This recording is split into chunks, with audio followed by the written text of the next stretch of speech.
now, T minus 11 minutes and counting. In 11 minutes, Navy Commander Walter Martin Schirra, Jr. is scheduled to be blasted off into space. America's fifth man to reach for the heavens. He's scheduled for the longest trip of any of them. 9 hours and 12 minutes, 5 2/3 orbits. His target area is out in the Pacific near Midway Island, almost in the center of the broad Pacific. Walter Schirra has been in his capsule now for some 2.5 hours. Everything is in a go condition here at Cape Canaveral. The weather in the Pacific in the target area is said to be perfect. We hear from Herb Kaplow on the recovery ship Kearsarge, the aircraft carrier out there. There is a report from our man Joe Campbell on the aircraft carrier USS Champlain, which is in the recovery area for the third orbit in the Atlantic, that the weather there is quite raw, high winds and high seas and low clouds with some rain. None of those are considered good conditions for astronaut recovery.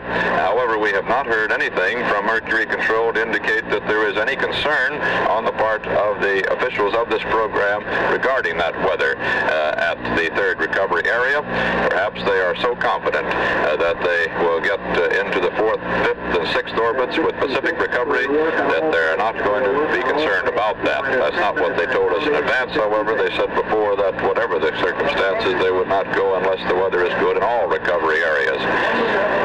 It is T minus 9 minutes and 45 seconds now and counting toward the blast off of Wally Schirra. Let me tell you a few things that are going to be happening here so you can be sort of keeping an eye on them. There are some 15 really critical points in this operation in the launch of any Atlas rocket and a manned capsule, and particularly this 6-orbit one. The first critical moment is right at liftoff, which we'll be seeing in about 9 minutes from now, if all continues to go well.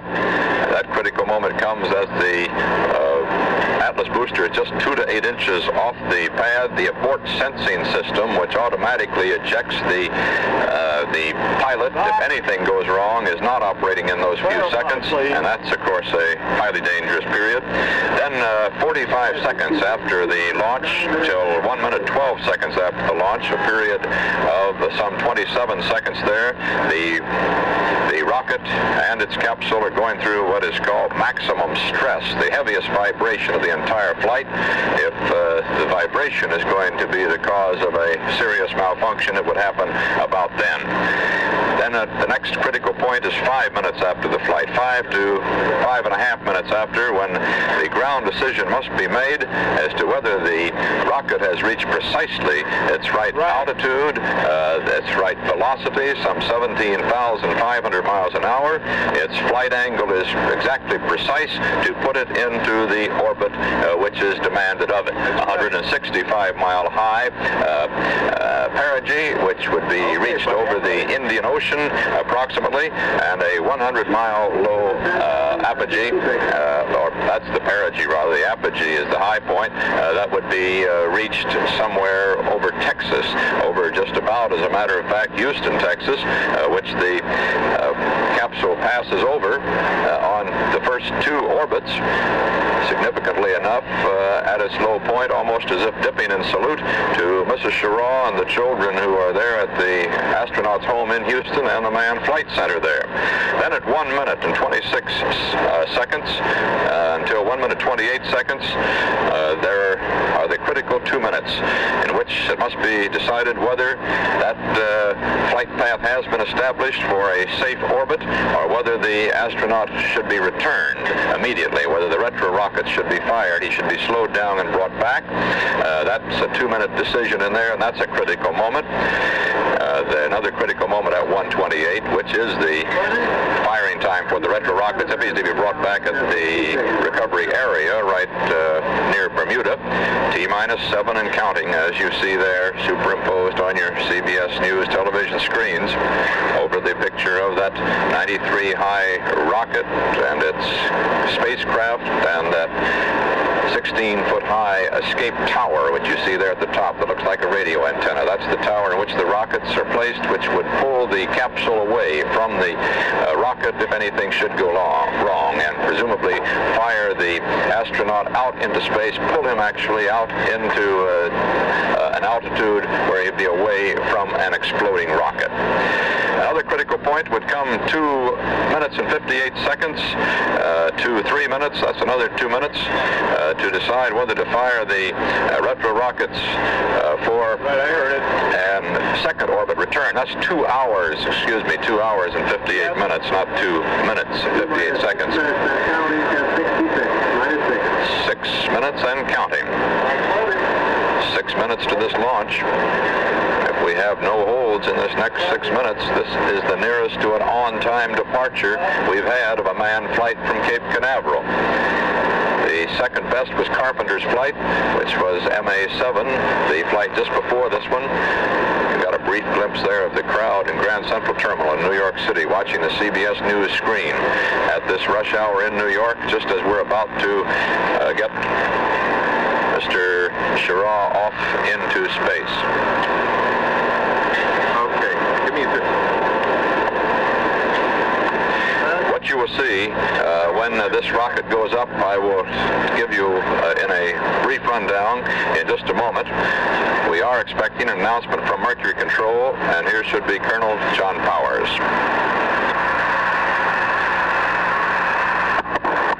This is Mercury Control. The time is 7:10 a.m. Eastern Standard Time. The countdown for the MA8 launch is now at T-minus 5 minutes and counting. T-minus 5 minutes and counting. All elements of the MA8 mission at this time are in a go condition. This is Mercury Control.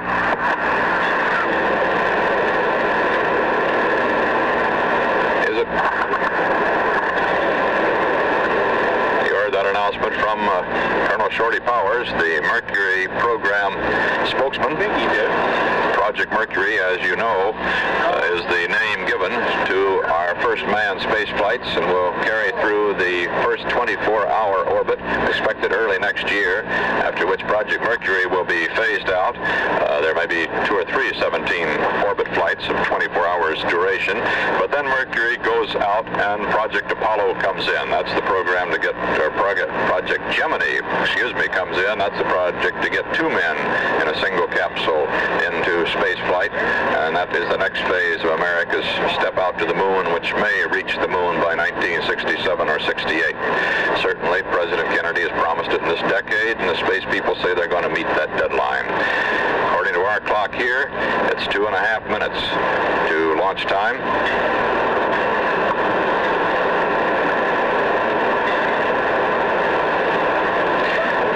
Every time the old bromide comes back to us, tension is mounting, but when you feel it inside yourself and you can see it on the faces of all your colleagues and all the people here at the Cape around you, there's no other way to describe it. As Doug said earlier, we're becoming a little blasé perhaps about these shots, but the danger is still there. It's inherent, and we all know it. Administrator of the space program, James Webb, has said that we must expect unfortunate occurrences in the program. Everybody knows that that shadow hangs over us. This countdown is going so well. It's a knock-on-wood situation, as I said when we came on the air an hour and 13 minutes ago. Everything seems perfect. Get off in this next 2 minutes and 20 seconds, as it seems we will now as the countdown proceeds into these last 120 seconds. It will be a record. Carpenter got off in 25 minutes after his scheduled time, and we thought that was a record. It shows that we are making considerable headway in the procedures here at the Cape.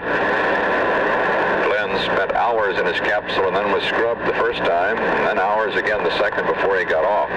T-minus 2 minutes and counting. When we see this blast off very shortly, you can, in about the first 13 seconds, Schirra ought to experience the first bumpiness of the vibrations as he begins to penetrate the atmosphere, and the heat builds up on his capsule in the tremendous speeds as he breaks away from Earth. 35 seconds, we ought to be able to see, perhaps, the Atlas pitch from the straight ascent to its trajectory. Then at 45 seconds, the vibration is growing quite a bit for Schirra. At 1 minute, he gets the maximum Q. That's the maximum aerodynamic pressure, the danger point of these vibrations.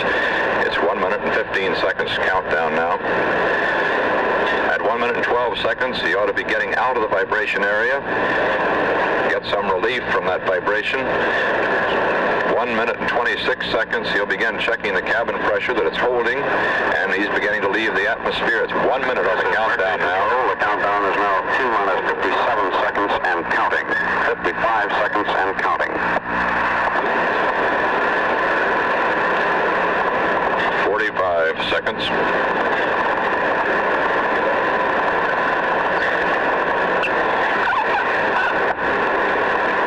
35 seconds.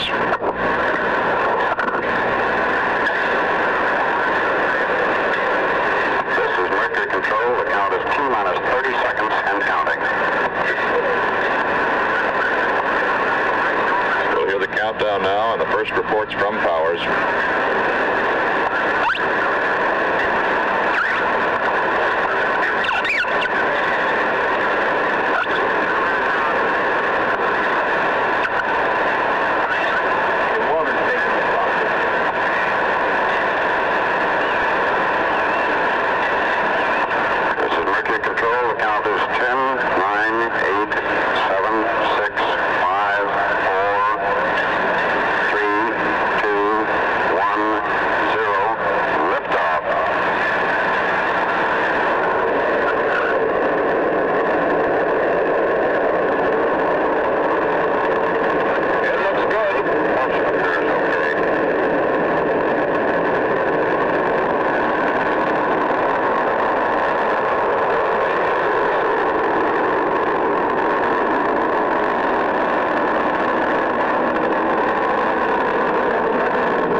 From which he just left, and here is our BU camera, our Boston University camera that you probably see separations. Fuel okay, oxygen okay, and that the flight appearance of it is proceeding satisfactorily.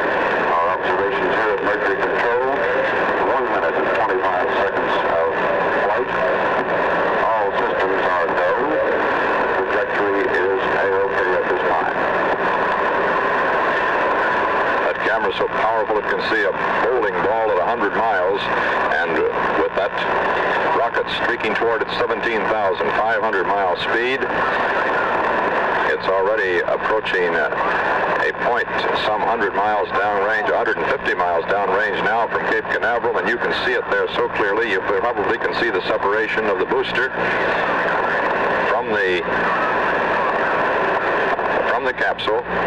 Astronaut Walter M. Schirra reports the flight proceeding satisfactorily. We are approaching the point where the booster engines should be jettisoned. That looked like the jettison there of the tower. Roger. Astronaut Walter M. Schirra reports indications in his cockpit that we have staged properly. Our indications here in Mercury Control are that we have staged. The booster engines have been jettisoned. We have observed here in Mercury Control that the escape tower has been jettisoned. The pilot confirms his instrument indications tell him the escape tower has been jettisoned.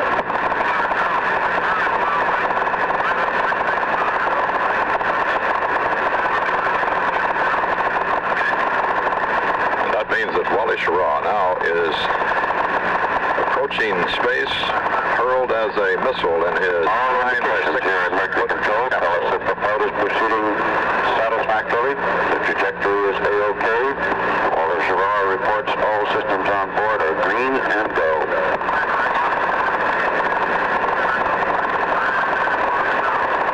That mighty Atlas engine, with its two main stages, boosters, and two vernier engines that keep the rocket on a straight path, and its one sustainer engine develops some 360,000 pounds of thrust, burn up enough of that kerosene and liquid oxygen fuel in the first minute, burn up more than a four-engine jet would burn in a transcontinental flight. Roger, astronaut Walter M. Schirra reports the flight proceeding satisfactorily. All of his indications in the cockpit are that all systems are go.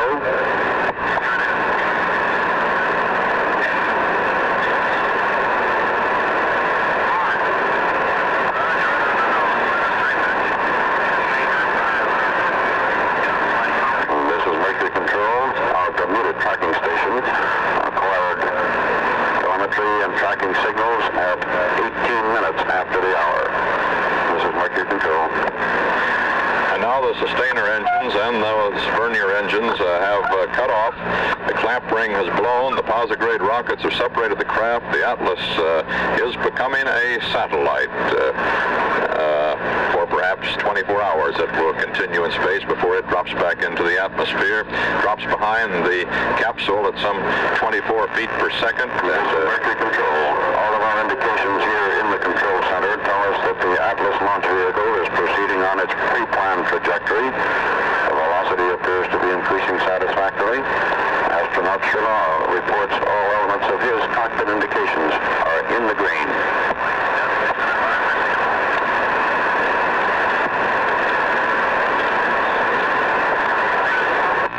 It's about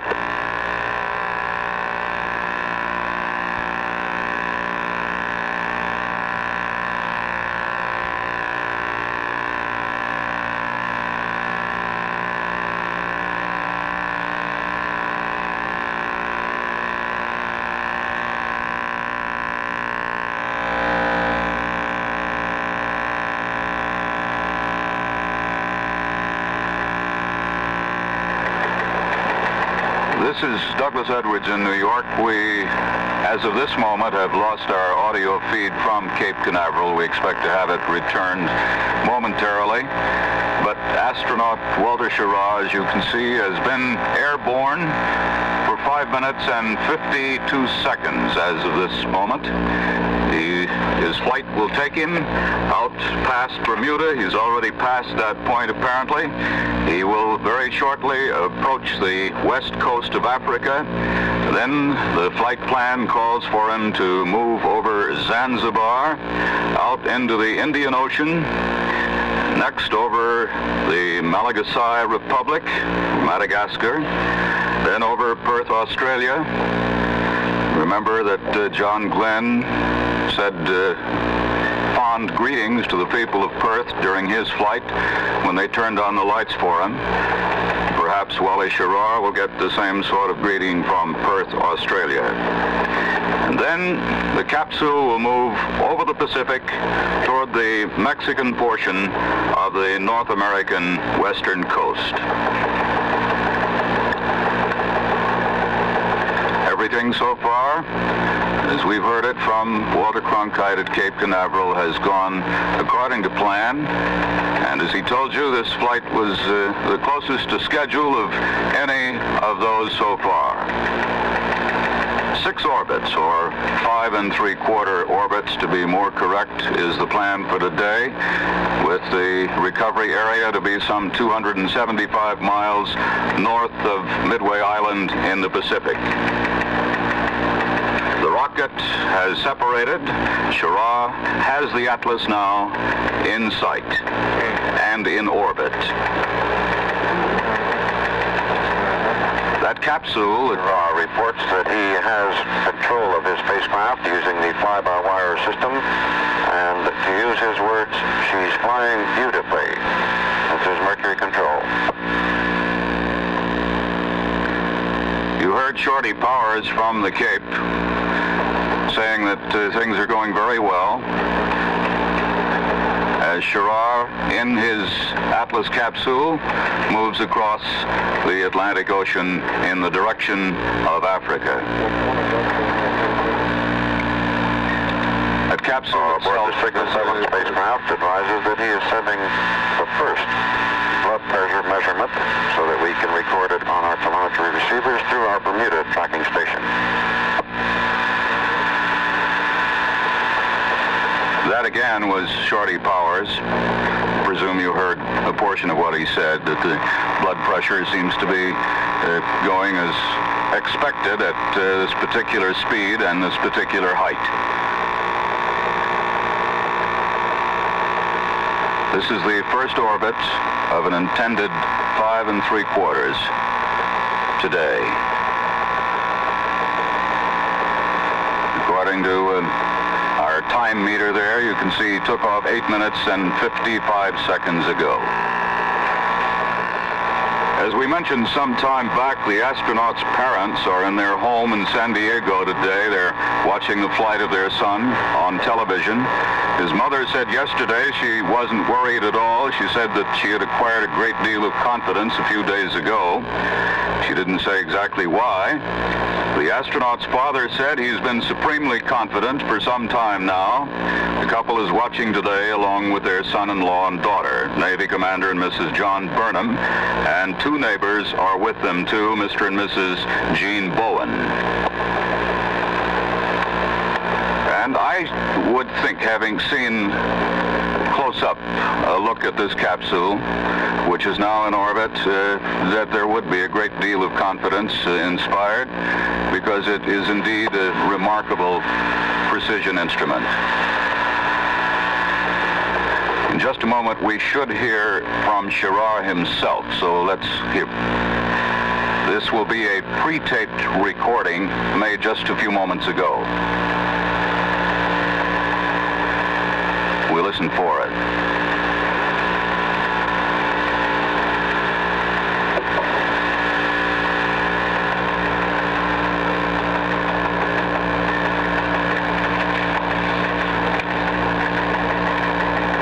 Told it'll be about 40 seconds before we get to that tape of Wally Schirra's voice and the first recorded message we've had from him today.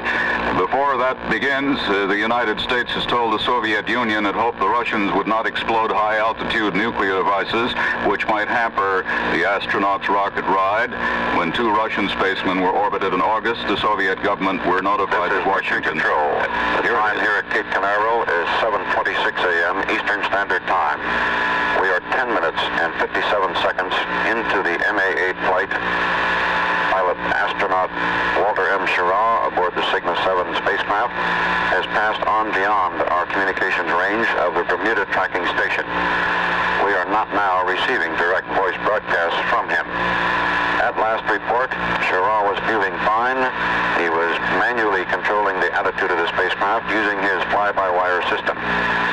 Here are the voice tapes of his transmissions between his cockpit and Capcom, astronaut Deke Slayton here in Mercury Control, from 5 seconds before liftoff to the fade-out over Bermuda. This is Mercury Control standing by for the tapes. 5, 4, 3, 2, 1, liftoff. Liftoff, clock is started. Roger, looking good from here. Did you pull your gear pins for this flight? Yeah, I got the pins on my office wall. I'll turn those off the pin. Very good. Stand by for 20 seconds. Okay. 2, 1, mark. Roger, backup started and running good. I'll give you a height of right 30. Roger. Oh, she's riding beautifully. Looks real fine from here. 30. Okay, fuel is okay. Oxygen okay. All systems appear to go and she's getting noisy. 5, 6, 7, 6. Not at all too noisy. Easy to talk through.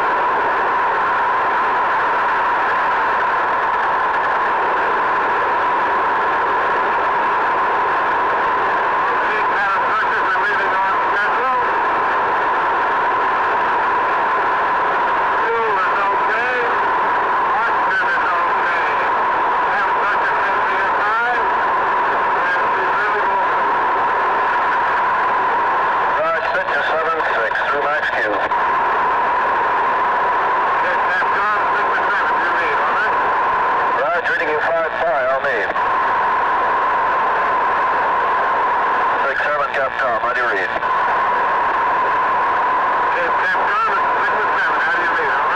Roger, reading you 5 by, on me.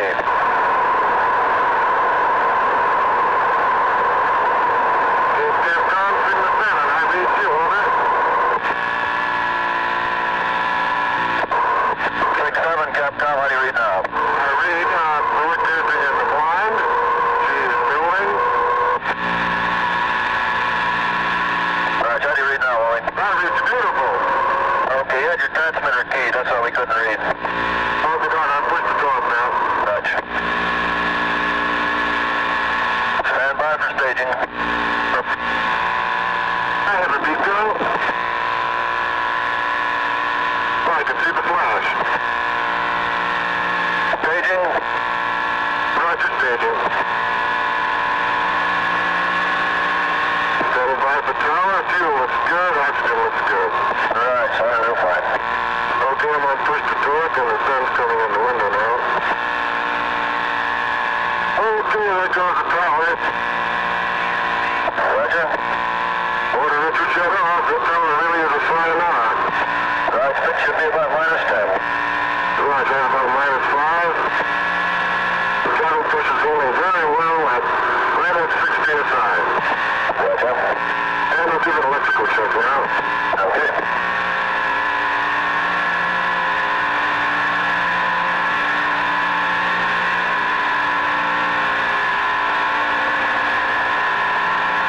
Pitch -1.5. You see a roll in the green, looks real good.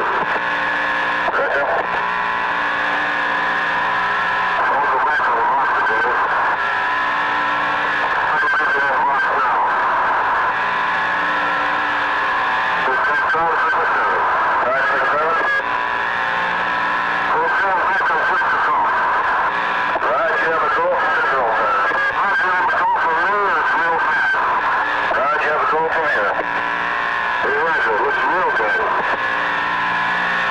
Turtle today. Going to watch record only. I got time to catch you on that one. Okay, that's nice watch record. Good head. Well, nice, we'll give you a hat. Good head.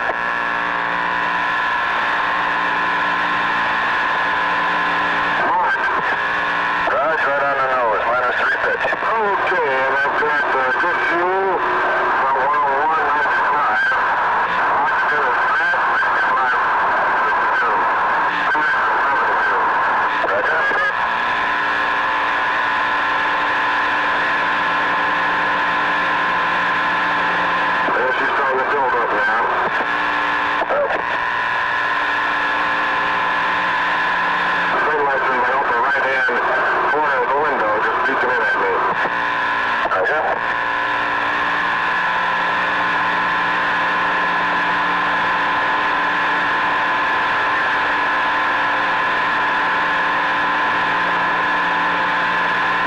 CBS News Control Center.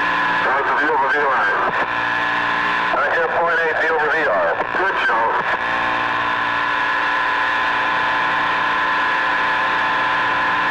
Stand by for sequel.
Should be hearing very shortly now that he is in proper orbit attitude and is on his way for those 5 2/3 missions around the world.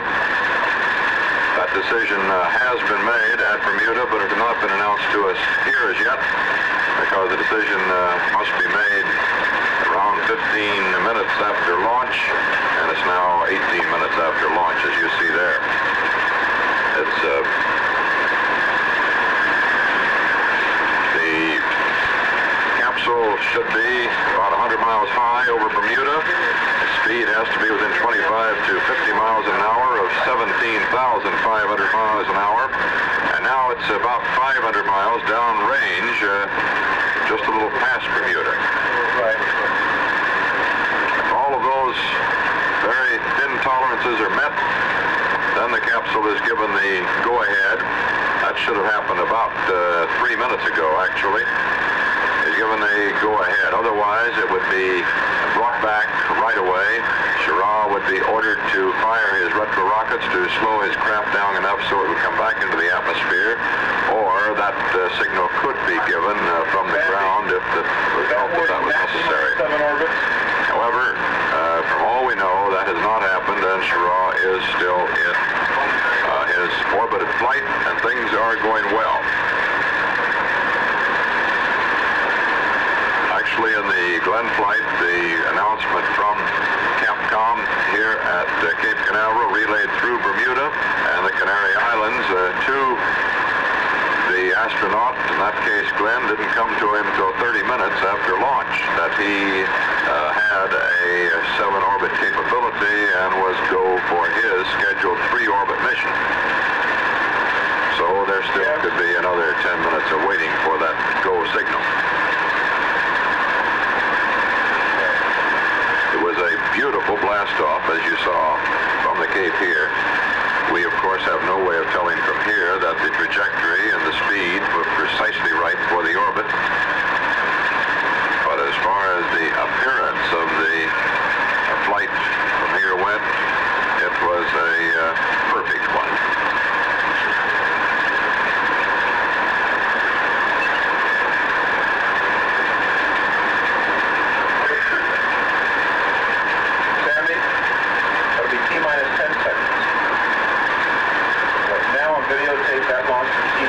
Actually, about this point, the capsule is nearing the Canary Islands. It's passing over the coast of West Africa.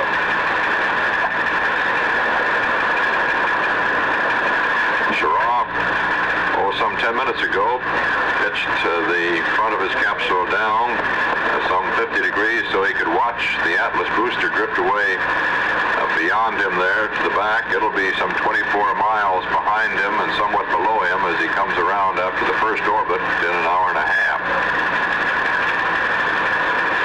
He passed over the coast of West Africa at 18 minutes and 15 seconds after launch from the Cape. Now, as you can see, over the northern portions of Mauritania, entering into the Sudanese Republic. He's going to pass over some 31 or 32 nations on this flight. We made an exact count of that. I'll give it to you in a moment. He, of course, passes back and forth across the equator on this flight, so he dips from summer into winter and winter back into summer. Does that total of 12 times in the course of 6 orbits. On the 4th orbit, first American to follow that flight pattern, he'll be dipping down over the southern tip of South Africa, zooming over Saigon, Indochina, across the heart of South America on 2 of his flights. Twice he'll cross the United States in the 1st and 2nd orbits, and over part of the southern United States on the 3rd orbit. We should be getting confirmation from Mercury Control shortly of the perigee and apogee of the flights, the high and low points of his orbit, and if all is as it should be, those are about 165 miles high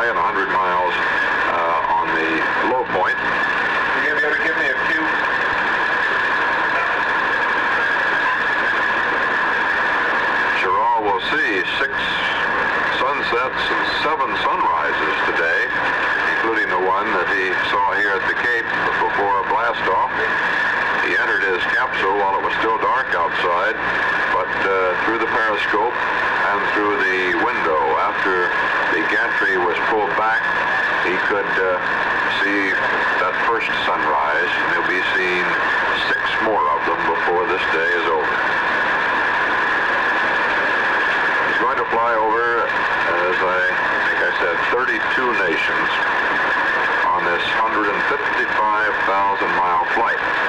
If he stays in orbit, in space, for the full 5 2/3 trips around the Earth.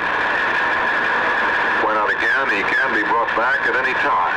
He actually can come down anywhere along that flight path. It need not be in one of the planned recovery areas. There is a network of thousands of planes scattered around the United States, around the world, that is, ready to move in to any point of the world he should come down in. Of course, any planned landing would be made where the recovery ships stand by in the Atlantic and the Pacific.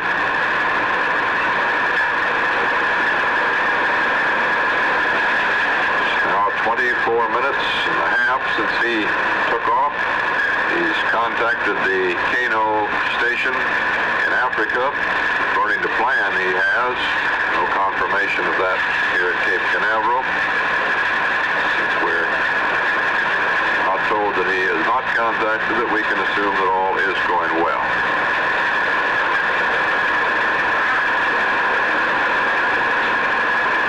It's now approaching the heart of Africa, the French equatorial Africa. Actually, it should be over that in about another 3 minutes.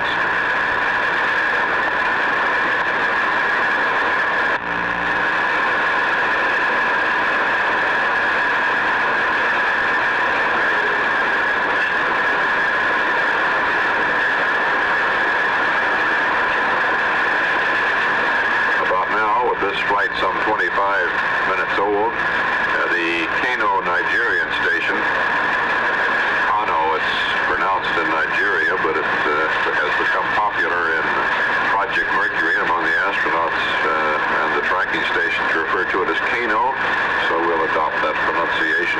Anyway, Kano has been, according to flight plan, checking with Schirra as to how the various systems are functioning in this first 25 minutes. His suit temperature is holding properly. Is the cabin pressure and temperature holding. Signal from Mercury Control, announcement by Colonel Howard of approximately 100 miles, speed of 17,500 hour. On that basis, we estimate that his apogee, or high point, will reach 176 statute miles.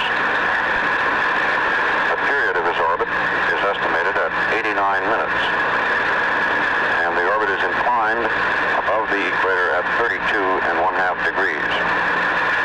All of these figures, the altitudes and the velocities, are subject to further refinement as our network collects further data. Sigma 7 spacecraft made contact with our Canary Islands station at 7:29 a.m. Made contact with the Kano tracking station at 7:37 a.m. Astronaut Walter Schirra has been exercising his attitude control systems. He has now exercised the fly-by-wire system, the manual proportional system, and the automatic systems. He has transmitted blood pressure measurements to us.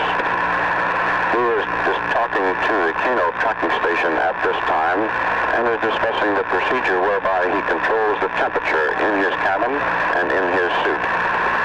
We have tape recordings of his voice contact with the station at the Canary Islands and at least the first portion of his contact with the Kano tracking station available at this time. This is Mercury Control standing by for the voice tape.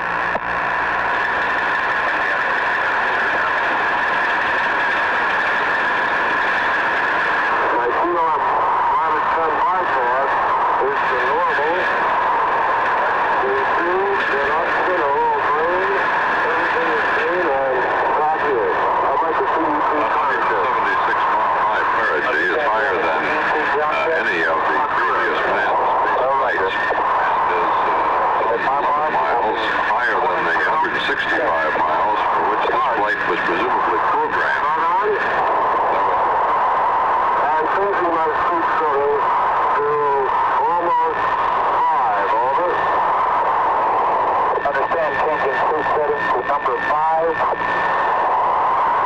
That is correct. Roger, understand. This is the boost time, approximately 7:30. I will leave it at number 5 for at least 10 minutes.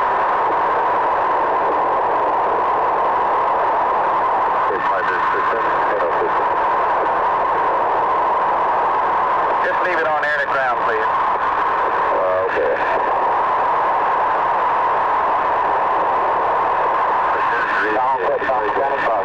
Report, Signal 7. Carl.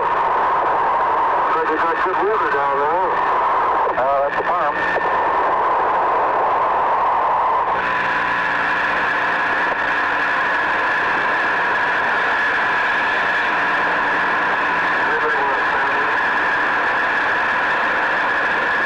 At 176-mile perigee, or maximum height of the capsule over the Earth during the orbits, is some 11 miles greater than this flight had been programmed for, which is 165 miles, and is greater than any of the previous manned space flights, the orbited flights, that is. However, there seemed to be no concern reflected by the Mercury program spokesman, Colonel Powers, in that announcement from Mercury Control a moment ago. So we can assume that everything is going well and that Schirra has been given his go-ahead for his full flight. He says that everything is going beautifully. He has been kidding with the ground control stations and seems to have the flight well in hand. He is, at this moment, over the Congo, the northern stretch of the Congo, and is proceeding toward the east coast of the African continent. He passes out over the coast in about 3 minutes from now, somewhat north of Nairobi in Kenya. Then off, as you begin to see on your map there, over the Malagasy Republic, what's known as Madagascar, over the Indian Ocean, and finally to Australia. The flight of Sigma 7, here some 31 minutes after blastoff from Cape Canaveral, is going well. If all continues to go well, he should come down in the Pacific about 4:27 p.m. In fact, exactly 4:27 p.m. Eastern Standard Time. That is 9 hours approximately from now, or 8 hours and 45 minutes. This is Walter Cronkite at our CBS News Cape Canaveral Control Center. Now back to Doug Edwards in New York.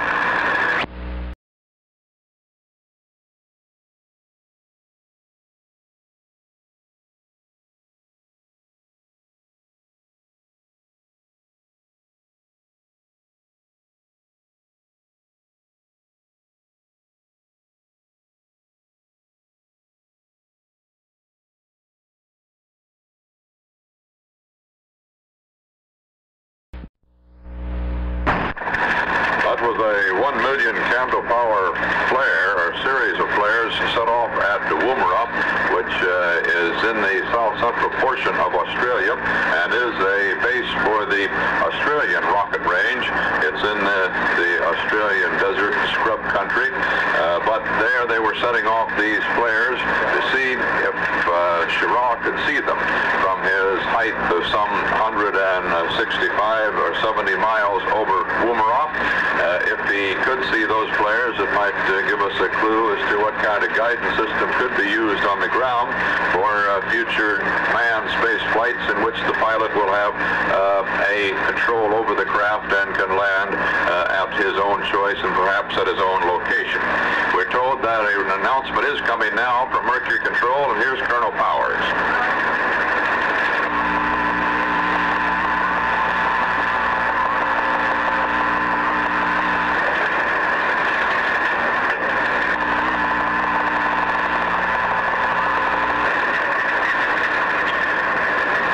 That announcement to come any moment. We were alerted for it to come by now. We expect that it is the announcement that Schirra has been cleared for second orbit. His capsule is now, as you see, over Mexico, en route to the United States border. He crosses over the United States for the first time on this flight to 1 hour and 32 minutes. Mercury Control. Here's the announcement. Cygnus 7 spacecraft is in contact now with the Guaymas tracking station. Astronaut Wally Schirra is talking to astronaut Scott Carpenter, who is on scene at Guaymas, Mexico. We also have telemetry contact with our California station. That was made at 8:42 a.m. Eastern Standard Time. Wally Schirra, in his contact with Guaymas, indicated that he felt fine, that he feels like he's on top of his suit temperature control problem, and that the control system will solve any problem that he might have. He does feel a little bit warm, but not uncomfortable, and he's using words like very good shape. He's also giving some interesting commentary to his friend Carpenter. He uses a term called chimp configuration, and everything going beautifully. And he means by that he has the spacecraft on a completely automatic basis, and that, for that matter, a chimpanzee at that particular point in time might do just as well. He's also reported to Scott Carpenter that he saw some of Colonel John's friends, and the reference obviously is to some of those particles reported by both John Glenn and Scott Carpenter. In discussing it with Carpenter, he also indicated that he knocked the side of the spacecraft and was able to jar some loose, just as Carpenter did during his flight. This is Mercury Control with a voice tape of the conversation between Wally Schirra and Scott Carpenter, standing by for the voice tape. This is Guaymas contact by UHF ATIP. Do you read? Over. That's 1. This is 7. Over.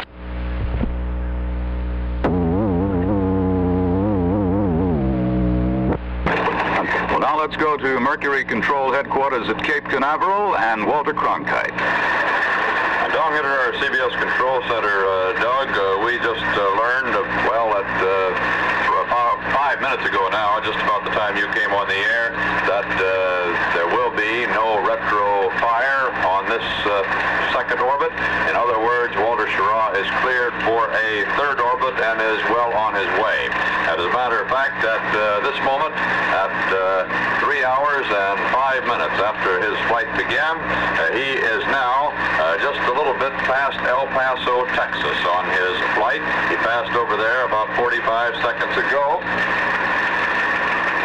Actually, about 15 seconds ago, and he's now going across Texas, as you can see on your map in front of you. On this pass across the United States, he crosses over Dallas in about another minute. He'll be passing in another 3 minutes and 15 seconds, just about over Jackson, Mississippi, a little to the south of Jackson, Mississippi. And then in about another 5 minutes from now, just 5 minutes, he'll be passing over the coast out into the Atlantic, some 50 miles south of Charleston. That's 200 miles north of us here at Cape Canaveral. Let's listen to Colonel Powers now. At 14 minutes after the hour.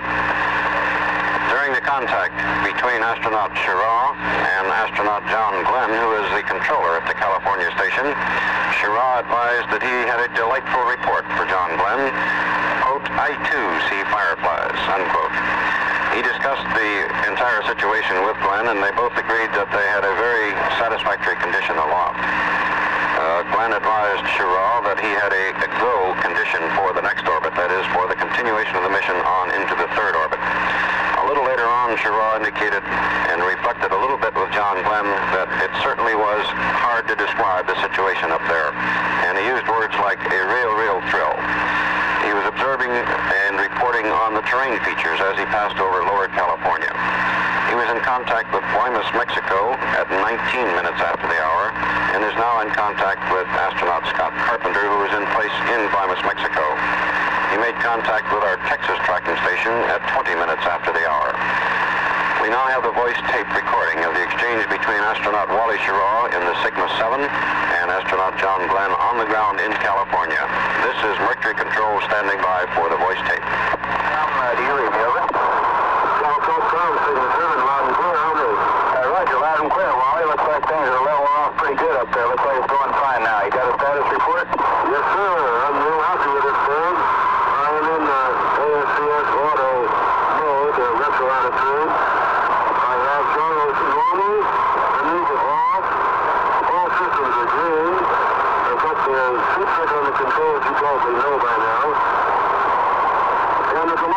report for one John Glenn. I do see fireflies.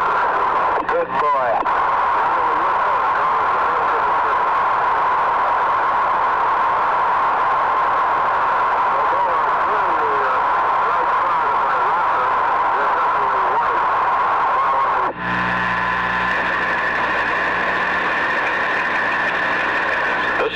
At Grand Central Station in New York, where on our large CBS News screen, passers-by are able to follow the flight of Walter Schirra in the capsule now circling the Earth.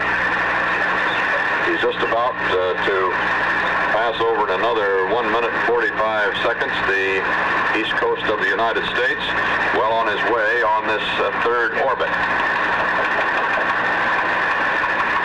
He has reported, as you've perhaps gathered from that earlier statement, that he feels he has now licked the problem of the suit temperature, which gave some concern for a full orbit. He first reported that the suit was heating up, and the telemetry here at Mercury Control indicated that his suit was getting a little hot. He said, as a matter of fact, he had a little perspiration on his upper lip, but that was the only discomfort he was suffering. When he reported that over Kano, Nigeria on his first pass, and by the time he came around, 1 hour and 30 minutes later, he said that he felt that he had found out how to control the temperature of that suit, a problem that also gave some concern to Scott Carpenter on the last Mercury flight. Well, he thought he had it controlled, said Schirra, and by the time he was reporting to Hawaii just a little while ago, and to the Canton station, which is the one out in the Pacific before he gets to Hawaii, he said he didn't think that any further reports on the suit temperature were needed. That problem was completely licked. Also, he has not been using as much automatic fuel as had been used in earlier flights by Glenn and Carpenter. That's by design. He has been trying to conserve that fuel, and it seems that he's been doing a very good job. He's gone through 2 orbits and has still more than 90% of his fuel left. There is a cutoff limit to the amount of fuel that they consider he must have aboard if he's going beyond the third orbit.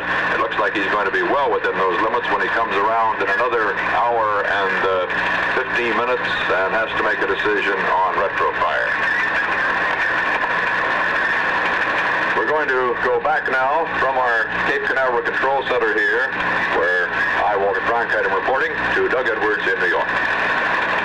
And Walter Schirra is scheduled to eat a meal on his next orbit, one of 2 meals during the flight. The other is supposed to come during his 5th time around the Earth. He had a very good breakfast, a rather heavy one this morning, a 1.5 pound bluefish that he himself hooked off the Cape.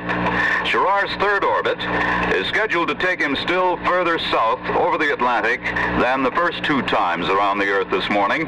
He'll fly over the coast of Africa, near the border of Angola and southwestern Africa, and then over the Union of South Africa, quickly emerging high above the Indian Ocean, heading then toward Australia once again in a gentle upward arc. Australia over Perth, where he saw the lights a few minutes ago, over New Guinea, and then on out across the Pacific toward the United States coast, over San Diego, which happens to be the home of his parents, over New Orleans, and then going into orbit number 4 near Miami, Florida. That is the current schedule for Walter Schirra's trip in the Sigma 7, and as you've been told in the last few minutes, everything seems to be going beautifully, and he seems in a position and an attitude to go for the full almost 6 trips around the Earth today. Now,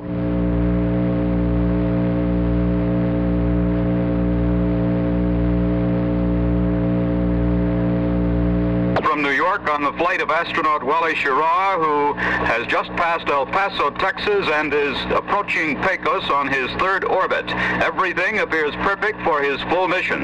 Now let's go down to Cape Canaveral and Walter Cronkite.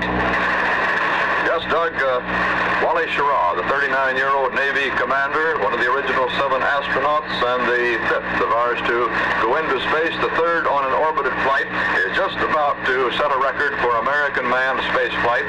In another 5 minutes or so, he will have passed the point at which both Glenn and Carpenter came back to the surface of the Earth on the Atlantic Atlantic Ocean and will be in his 4th orbit of the world. That will give him the endurance record in a spacecraft for an American astronaut. That decision. As astronaut Wally Schirra approaches the heart of Texas and beyond, we switch again to Cape Canaveral and Walter Cronkite. Good. We're just getting the late reports from Mercury Control on the progress of the Schirra flight. As we were trying to report to you a little bit earlier, he's crossing the United States as of this moment. It is now 4 hours, 40 minutes, and 30 seconds since this flight began, and that puts him just about this moment just north of Houston, Texas. His own hometown now, since the Project Mercury manned space headquarters moved to Houston, and his wife and 2 children, Marty, 12, and Susan, 5, are watching the progress of the flight from Houston, to which he'll be returning on Sunday, presumably. His recovery out in the Pacific scheduled for later this afternoon. As a matter of fact, another 4 hours and a half from now, he should be coming down in the Pacific around Midway Island. He'll spend 3 days on an aircraft carrier, then to Hawaii, and fly on to Houston for a news conference there on Sunday, and the reunion, happy reunion with his family. His mother out in San Diego, when the shot went off successfully, had one big word for it. She said, "Wow," and expressed her relief that way, as did Mr. Schirra, a World War II pilot himself. We have heard now that Schirra is definitely set for this 6th orbit flight. Some early worries in that 1st orbit on the excuse me, on the matter of the heating of the flight suit, temperature that might have gotten so uncomfortable he had to come in early. That matter was solved in 1 orbit.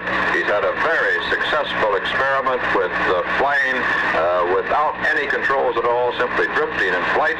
That may speed up our whole manned space program, the success of that experiment. We understand we're about to get an announcement from Colonel Powers in Mercury Control, and we are standing by for that. That's at 11:57 a.m. I've just received a teletype message from the Indian Ocean ship regarding their visual sighting of the spacecraft as it passed over the Indian Ocean.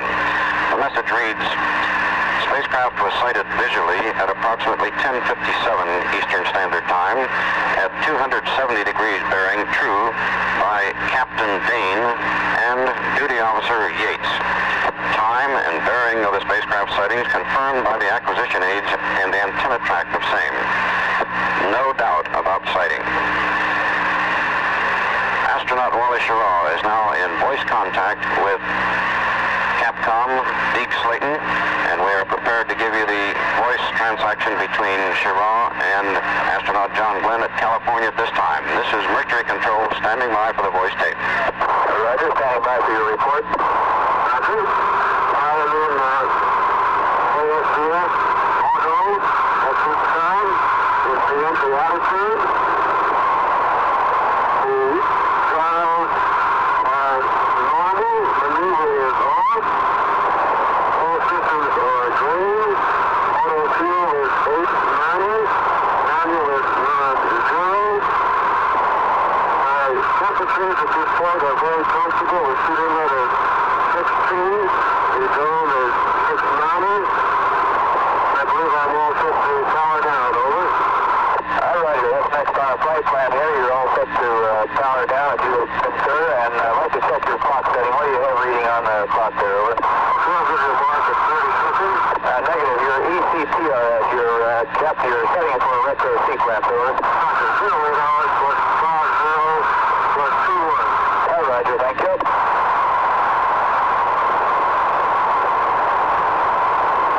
What's your cabin pressure, Wally? The cabin pressure is just about 5.1. Roger. Sounds good. All right.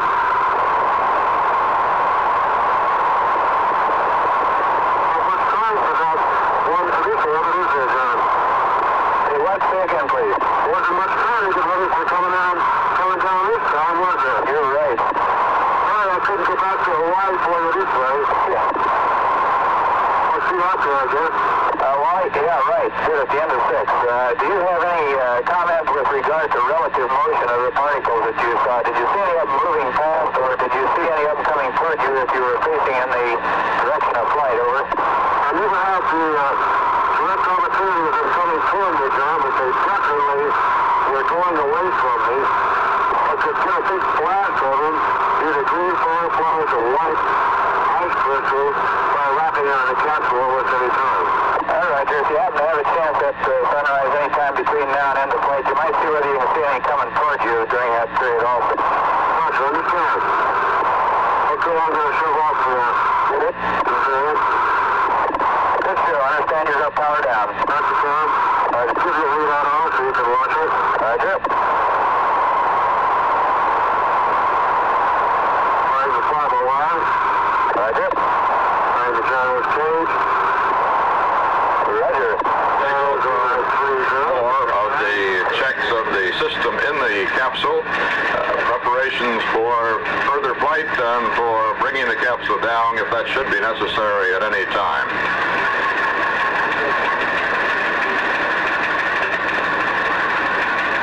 That was a report, as you heard it, between the capsule with Wally Schirra, some 110 miles up in space, talking to John Glenn in California at the Control Center, Point Aguelo, and to Deke Slayton at Cape Canaveral.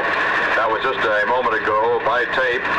By now, Schirra already has passed back out over the Atlantic. He has set a new space flight record for the United States. That is, he's exceeded the time and space that both Glenn and Carpenter had, and is on his way toward almost doubling that time with 5 2/3 orbits. And now back to Douglas Edwards in New York. As you've heard, after about 4 hours and 47 minutes plus in space, we're now on our way for the 4th orbit with Wally Schirra. We'll continue right after this message from... We've just had word that Mercury Control at Cape Canaveral has a special announcement coming up in just a moment, so let's switch very quickly to Walter Cronkite at the Cape. Down here, Doug, we're expecting that announcement to be that Walter Schirra will be given the go-ahead for his last orbit, and here's the announcement.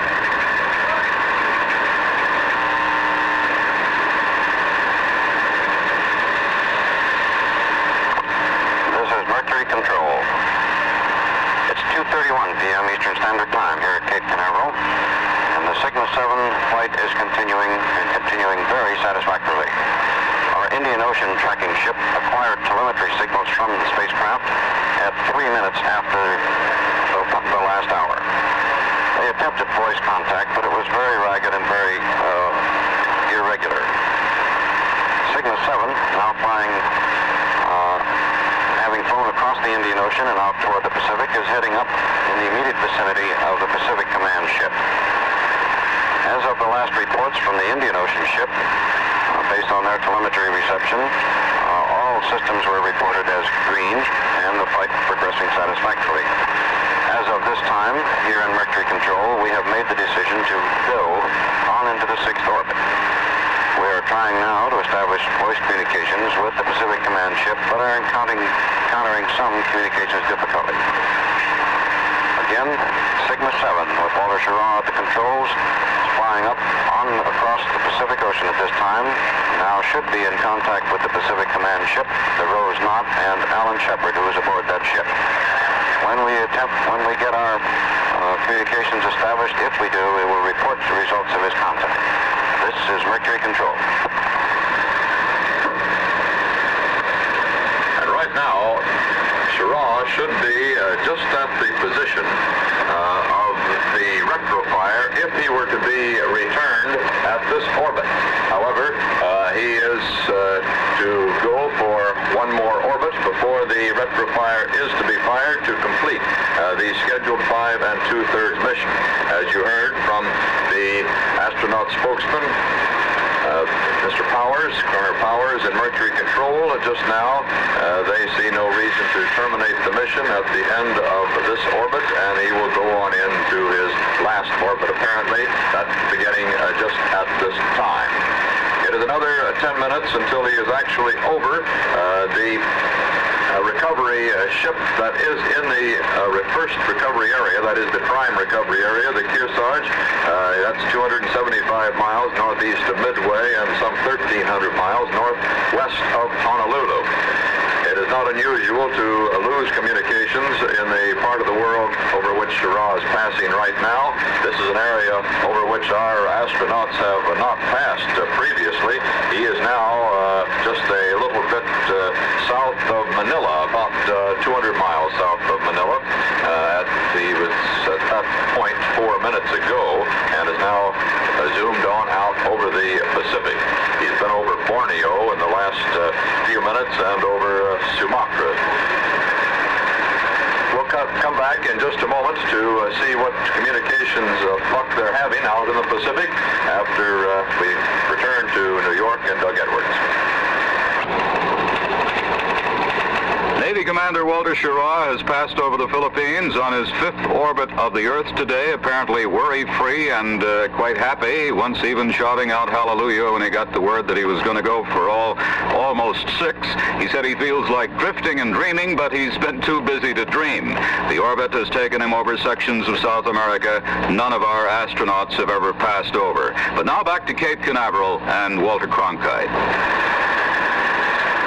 A little earlier this afternoon, we were permitted to record a conversation of Wally Schirra with John Glenn, our first orbiting man in the American space program, who is in the capsule communicator position at Point Aguila, California. And we thought you'd like to hear some of their banter. We'll play it for you now. Everyone watching you cross country on this thing, we're going out live on this. Well, it sounds like this sport. I can see why you and Scott like it. I'm having a trip now. I'm looking at the United States. I'm trying to pitch up slightly with its drifting rate. And I see the moon, which I'm sure no one in the United States can see as well as I right now. I think you're probably right. I suppose I'm a little slowly drifting and dreaming with the apropos at this point, but at this point I don't have a chance to dream. I'm enjoying it too much. Things are looking real good from here, Wally. Thank you, John. And here at Cape Canaveral, everybody in the Project Mercury program is delighted with the way this flight has gone today of Wally Schirra. The liftoff was perfect. The insertion into orbit was almost perfect. He made a slightly higher perigee or apogee rather. Apogee is the high point, the perigee the low. His apogee was a little bit higher than had been planned by some 11 miles. It's 176 miles, and only the first of the Soviet cosmonauts, Gagarin, went higher than that. But it's perfectly acceptable orbit for the number of turns he's making today, which is 5 2/3. He had trouble with his suit heating up, and perhaps with a little heat in the capsule itself early on in the flight on his first orbit, but that has been corrected. And while there was some considerable concern in the Mercury control on that first orbit, some discussion even about bringing him back, that problem was resolved and things are going well now. The principal experiment he has been conducting, which is in uncontrolled flight, drifting freely, letting the capsule tumble, roll, or yaw as it sees fit, apparently has worked exceedingly well. He has far more fuel aboard than he could ever expend in even the most hair-raising of reentries. Apparently, something like 90% of the original hydrogen peroxide fuel that is needed to steady the craft for a safe reentry. Glenn and Carpenter came into the atmosphere with barely enough fuel to get set for reentry, and then none when they began to sway in the reentry itself. They got down safely, though, as we so happily know now.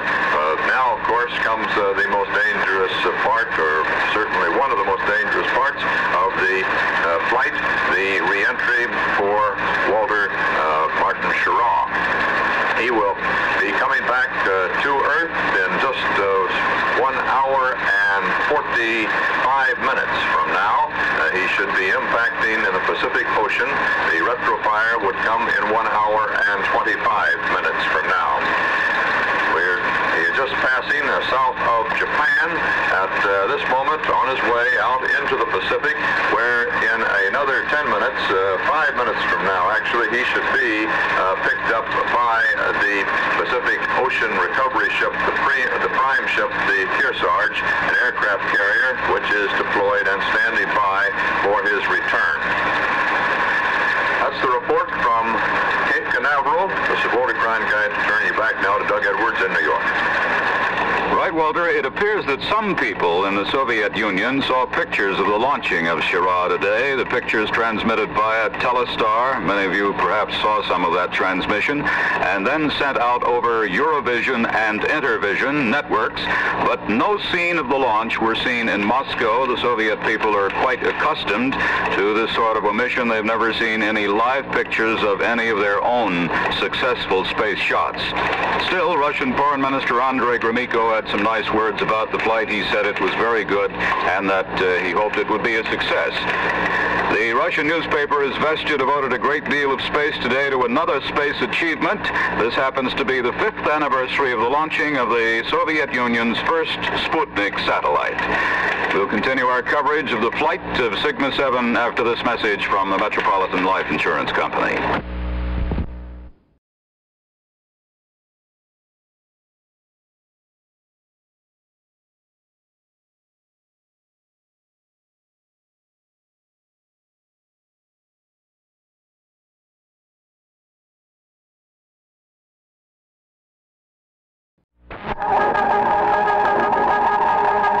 This is a CBS News Extra. The flight of the Sigma 7. Douglas Edwards reporting. Astronaut Walter Schirra is over the South Pacific, just about ready to fire the retro rockets that will bring him back to the surface of the Earth. For the story, let's go to Cape Canaveral. Walter Cronkite reporting. Yes, Doug, just 1 minute ago, Walter Schirra completed the stowing of his equipment aboard his 3,000-pound space capsule, the Sigma 7, that he has been riding around the Earth now 5 2/3 times. And here is an announcement from Mercury Control. A report from a Minitrack station located at Quito, Ecuador, that they made radio contact with the Sigma 7 spacecraft at 9 minutes after the hour. Correct that time, it's 4:01 at Cape Canaveral. The astronaut in that conversation reported that all was going well in his flight. In addition, we had a contact with our Indian Ocean tracking ship at 38 minutes after the hour. During that report,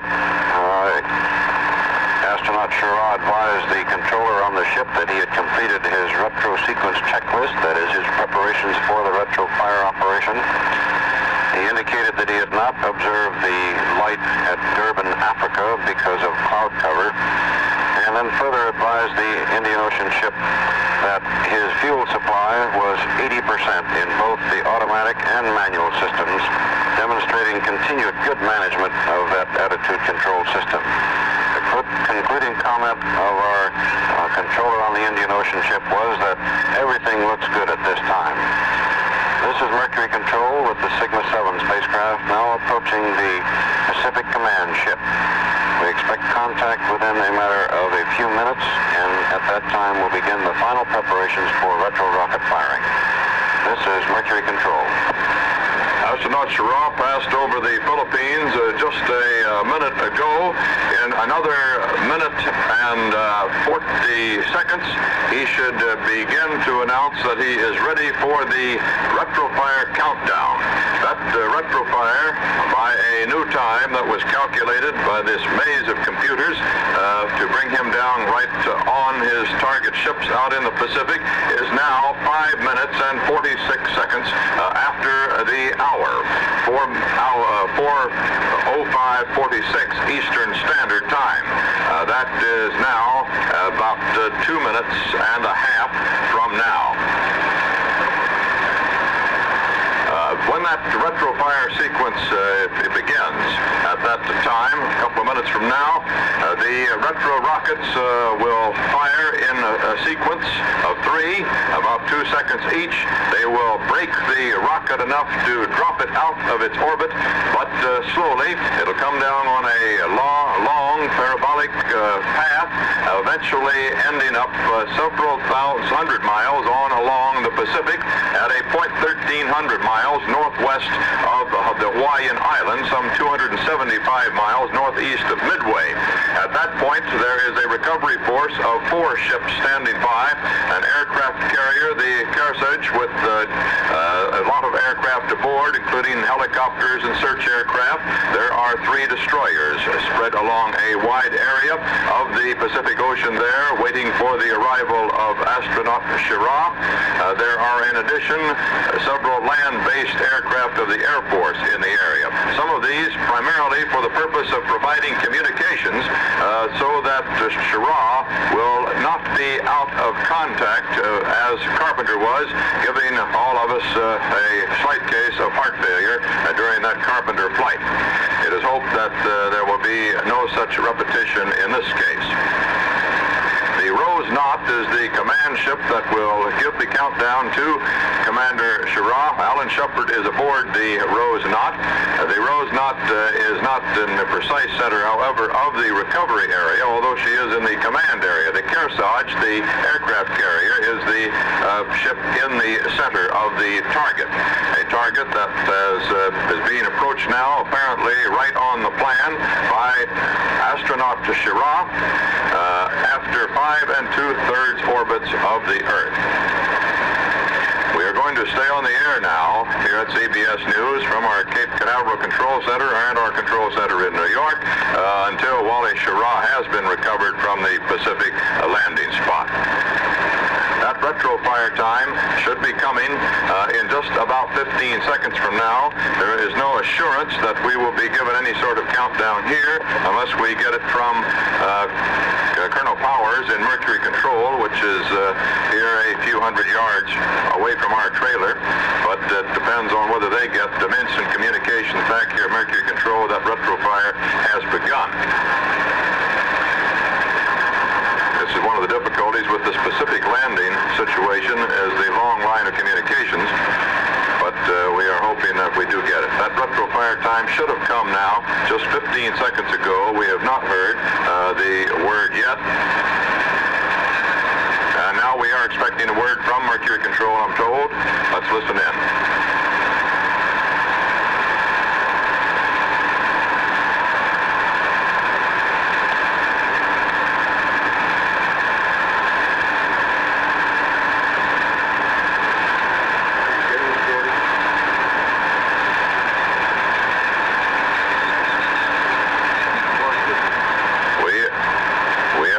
To stand by for an announcement from Colonel Powers, which undoubtedly will be the retro fire announcement, but he has not appeared on the microphones which connect him from Mercury Control to us in the news media out here on the press site at Cape Canaveral.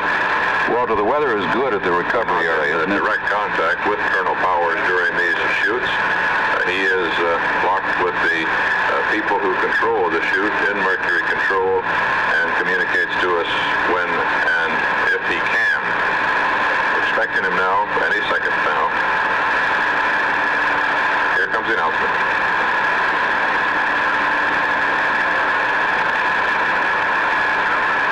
This is Mercury Control. The Sigma 7 spacecraft made contact with our Pacific Command ship at 4:04 Eastern Standard Time.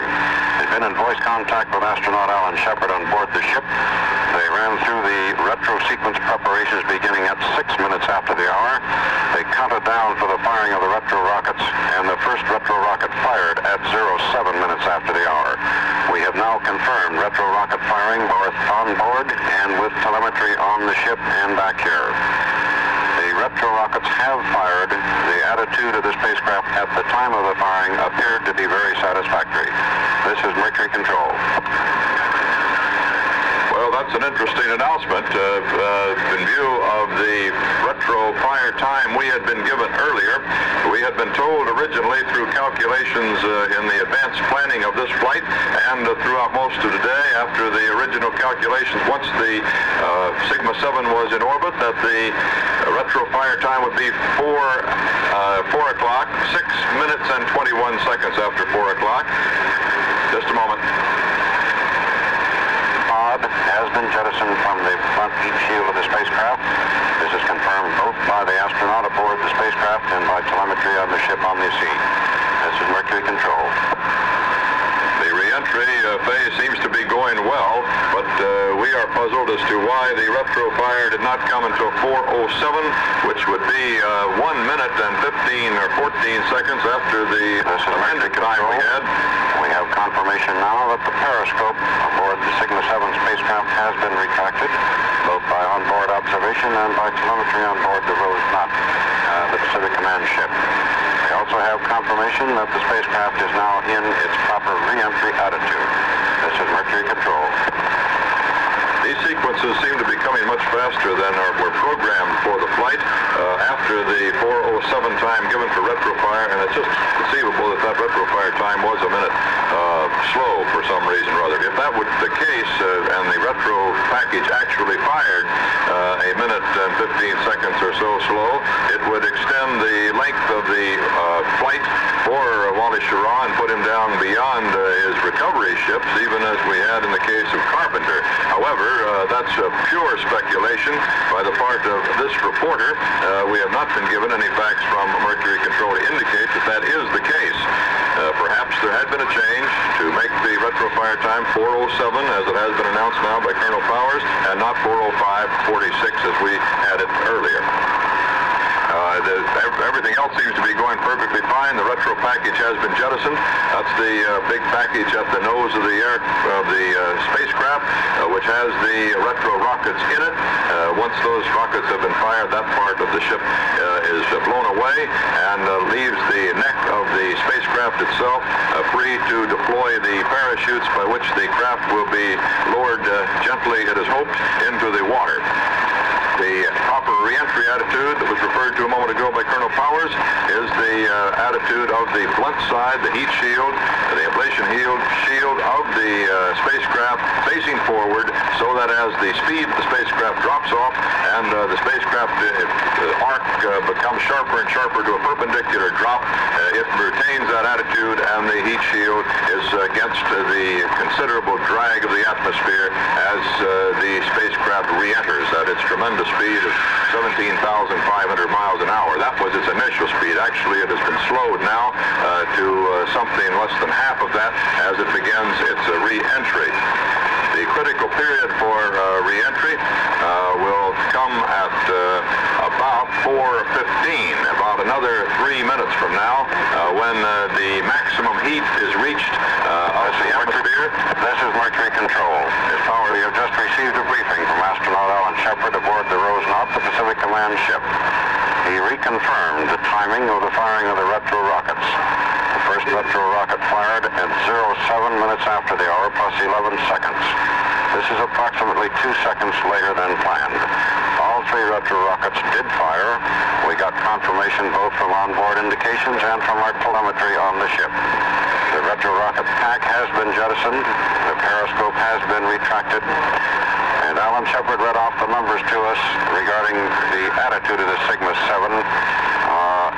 That attitude is reading precisely what it should have been. Our indications now are that the Sigma 7 spacecraft will land in its pre-planned landing area. We are continuing to maintain listening and radar attempt surveillance. This is Mercury Control.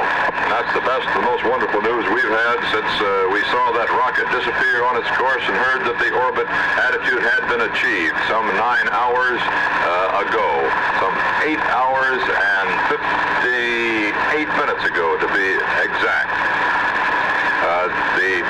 So you've just heard the good news that the impact prediction, and these things are very seldom wrong as they're fed through multitudinous computers, not only here at the Cape, but up at the Goddard Space Center in Maryland, and across the country in space labs. laboratories in California. They all double-check each other, and they all come up with the precise point on which the capsule will land in the water based on its speed, its re-entry attitude, and all of the other factors that must be fed into those machines. So we apparently are going to get a good impact right there by the Kearsarge and should get a recovery of this astronaut in very rapid fashion. He will be entering the atmosphere in another minute and a half, as we said. Let's go right now back to Doug Edwards, and then we'll be coming back down here. And aboard the carrier Kearsarge Walter, as you know, the helicopters, 7 of them, are standing ready with their engines already revved up, ready to recover the capsule and the astronaut. Back in just a moment after this message from the Metropolitan. Back quickly as Walter Schirra re-enters the atmosphere to Walter Cronkite at Cape Canaveral.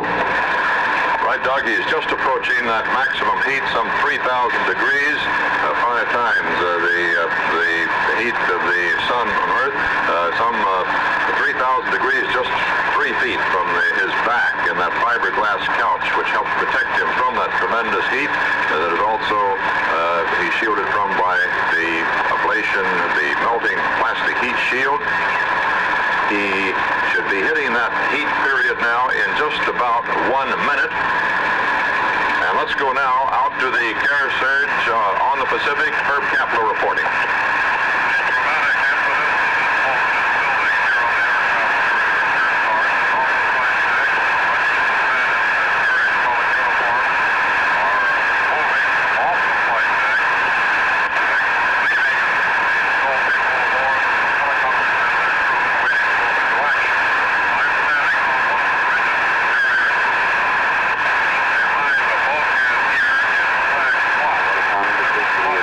Contact with astronaut Walter M. Schirra, and he has some radar track.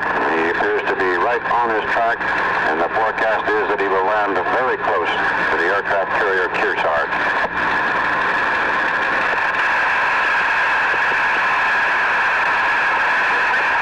This transmission we're trying to pick up is from the Kearsarge itself, the aircraft carrier you see there.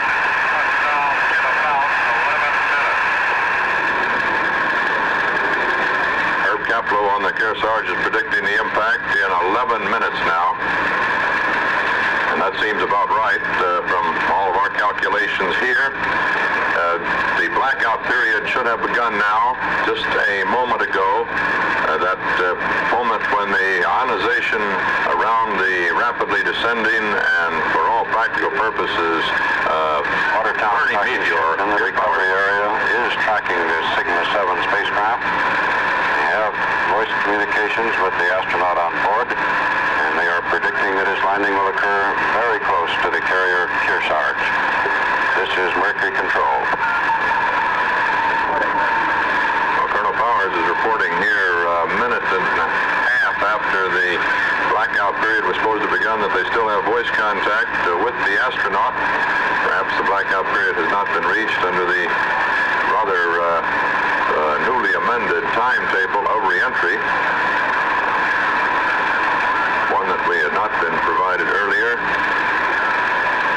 but apparently had been agreed upon certainly by Mercury Control and gave them no alarm. What you see there is the spot in the Pacific Ocean that is the target area of Wally Schirra, who has been traveling a ballistic orbit course around the Earth for the last 9 hours and expects to now impact right where he intended to. A great tribute to American rocketry. This is Mercury Control. Here's Powers. In the recovery area, we have aircraft who have the capability for receiving voice communications from the Sigma 7 spacecraft and from astronaut Walter Schirra. As they receive those voice broadcasts, they are automatically relayed to our station in Hawaii. We will be in contact with the station in Hawaii to get the information just as quickly as we can. At this time, our track indications and all other indications tell us that the Sigma 7 spacecraft will land very near the aircraft carrier Kearsarge in the prime recovery zone. We expect to begin receiving communications from the Hawaiian station very shortly.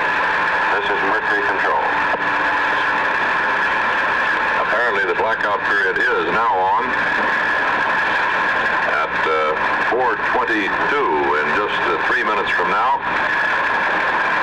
The spacecraft should enter the 100,000-foot level, at which time its aerostats and altimeters take over, and then a little further on at 21,000 feet, its first parachute deploys, the little 6-foot parachute, and 10,000, that slows the craft, keeps it on a level course.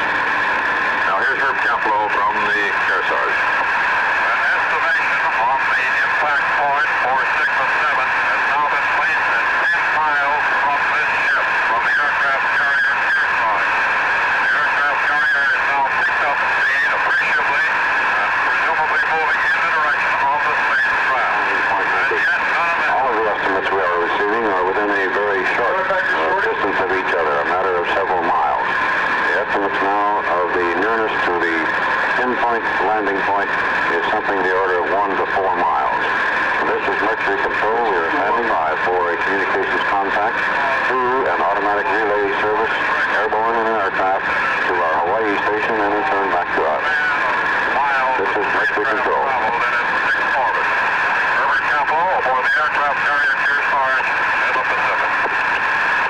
1 to 4 miles is a long way if you're lost in an impenetrable forest, but out in the widest expanses of the Pacific Ocean with all of those search airplanes and the ships in the immediate area, it is like nothing.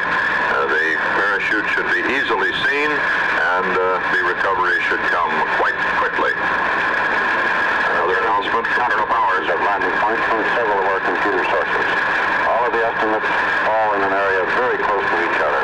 Our current estimate of the miss of the pinpoint landing area is something in the order of 1 to 4 miles away. All of our indications are now that he is on the track,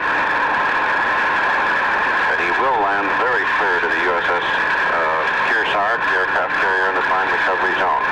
We are waiting now momentarily for the establishment of communications via automatic relay and aircraft in the recovery zone through our Hawaii station to us. This is Mercury Control.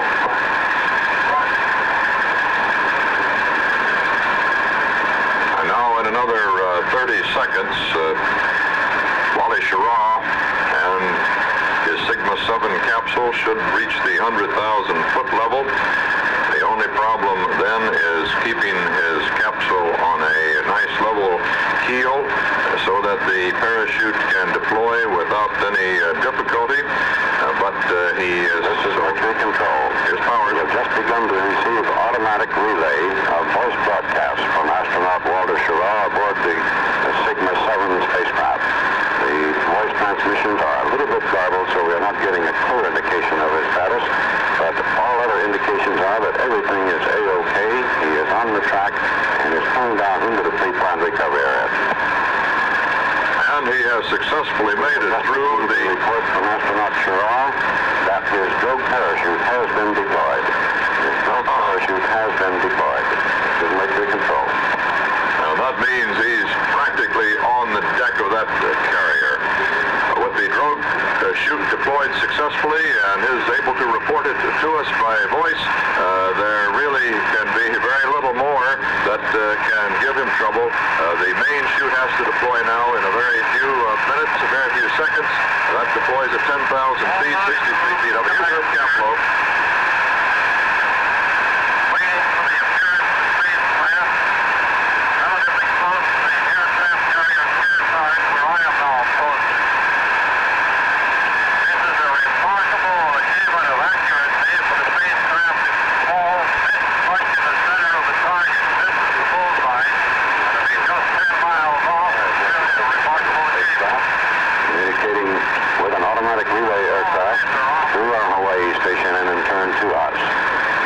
Transmissions are a little bit garbled, so we're not getting a clear indication at this time, but everything appears to be proceeding A-OK. I have a report now at the Kearsarge. The carrier waiting in the prime area has a radar track on the spacecraft, and it is coming right down the barrel in the prime recovery zone.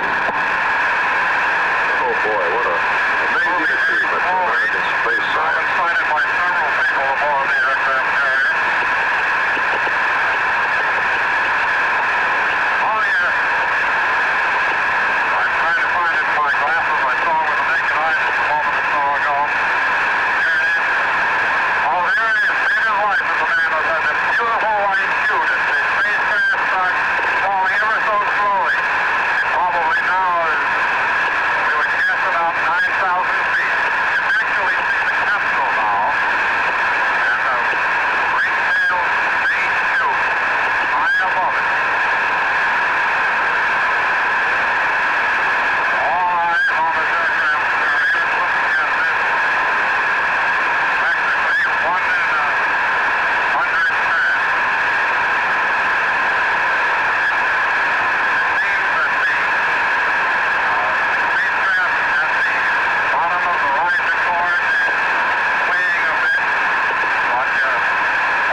far by radio, the trip seems to be eminently successful. So if we want to see the astronaut on the deck of the carrier, and that will cap it. Spacecraft is close now to the water, and it's just a few feet above the water and flashes. And a cheer goes up from the men aboard the aircraft carrier at this point. The parachute should be releasing. There are elasticized risers which snap back in effect into the canopy and then release, and then the parachute falls away and floats away on the water.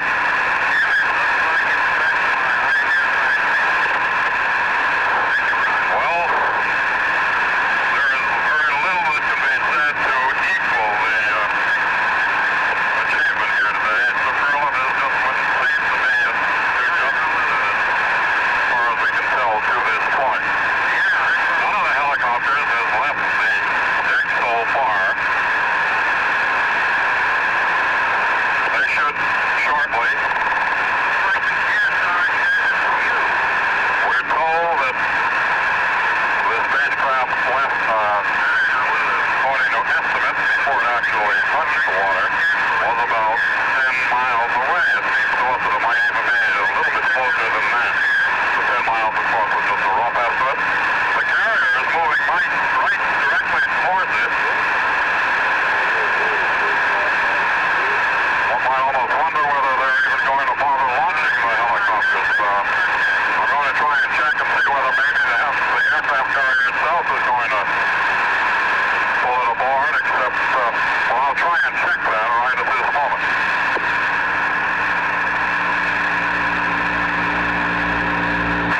If the aircraft carrier is as much as 10 miles away, as Herb Caplow says some of the informants on the carrier seem to think it may be, and the aircraft carrier is going directly to the impact area, not launching its helicopters, it could be another 15 minutes or so. I've just checked on Here's Herb Caplow. what's happening, and apparently the men at the control panels behind me are now speaking to Schirra, finding out which is his preference. Does he want a helicopter to pick him up, or does he want the aircraft carrier kearsarge to come alongside and lift him out of the water?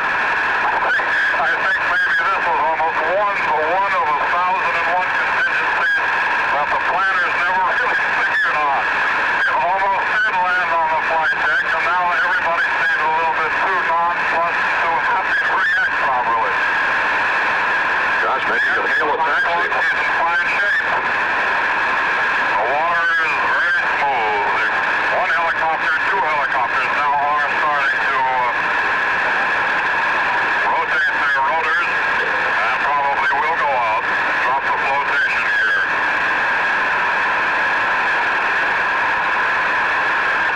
They may remove Schirra from the capsule, and then rather than a destroyer coming along to pick up the capsule itself, the aircraft carrier will retrieve it. Sort of a bonus day for the kearsarge and get both the man and the capsule. The normal expectation is that the aircraft carrier will launch helicopters who will fly out to the spacecraft in the water, drop swimmers, drop flotation gear. The swimmers will attach the flotation gear, and then the astronaut will go out of the capsule, be lifted aboard a helicopter, be taken back to the aircraft carrier, and then after that, destroyer nearby would come along and withdraw the spacecraft from the water. It has been announced here at Cape Canaveral that the astronaut is very comfortable in his capsule while he waits for the rescue forces to come and pick him up. Back to Herb Caplow. We're not even sure at this point whether the astronaut is going to stay. I'm going to try and find out now. There is no decision yet apparently on whether or not Schirra will get out of the spacecraft and be brought back a few miles in a helicopter, or whether he will simply stay in it and float until he comes alongside and they pull both him inside the helicopter aboard. A few miles here is very close. This is a big ocean. They figure as the bull's eye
that he's feeling very good. The spacecraft is floating in its proper attitude while he calmly awaits the rescue craft.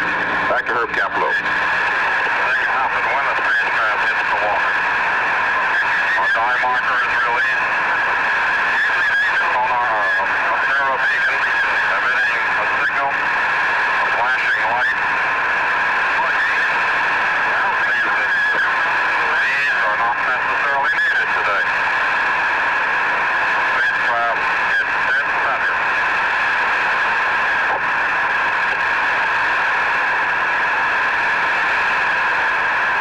The carrier seems to be moving around a little bit more.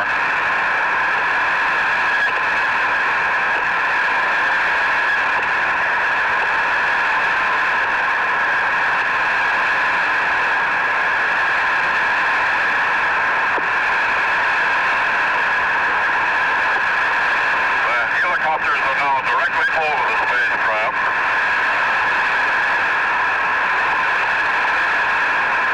One seems to be hovering, the others are moving.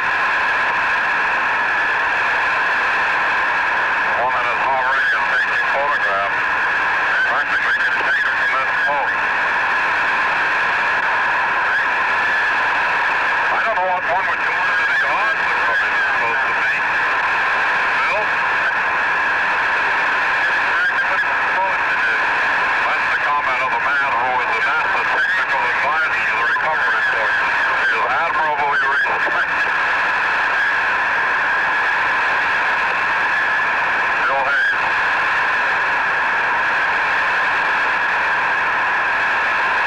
It now appears that one of the Marine helicopters is moving closer to the spacecraft and is going to... One of the underwater demolition team swimmers has jumped about 20 feet out of the helicopter to the water and is going to attach the flotation gear, which will be dropped by another helicopter momentarily. Both swimmers are now in the water. The sun is out, the sea is calm, the wind about 15 or 16 miles an hour.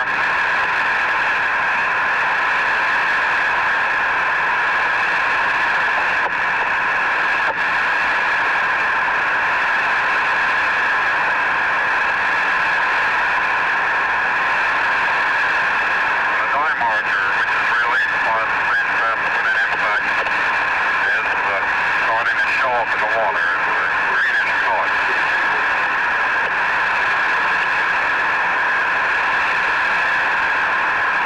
Helicopter now hovering right over the spacecraft. Others standing by. The spacecraft seems to be tilted at about a 20-degree angle in the water, which is normal. And the swimmers are working around the base of the spacecraft. The spacecraft is sort of shaped and riding in the water like an inverted cone, cylindrical neck at its top.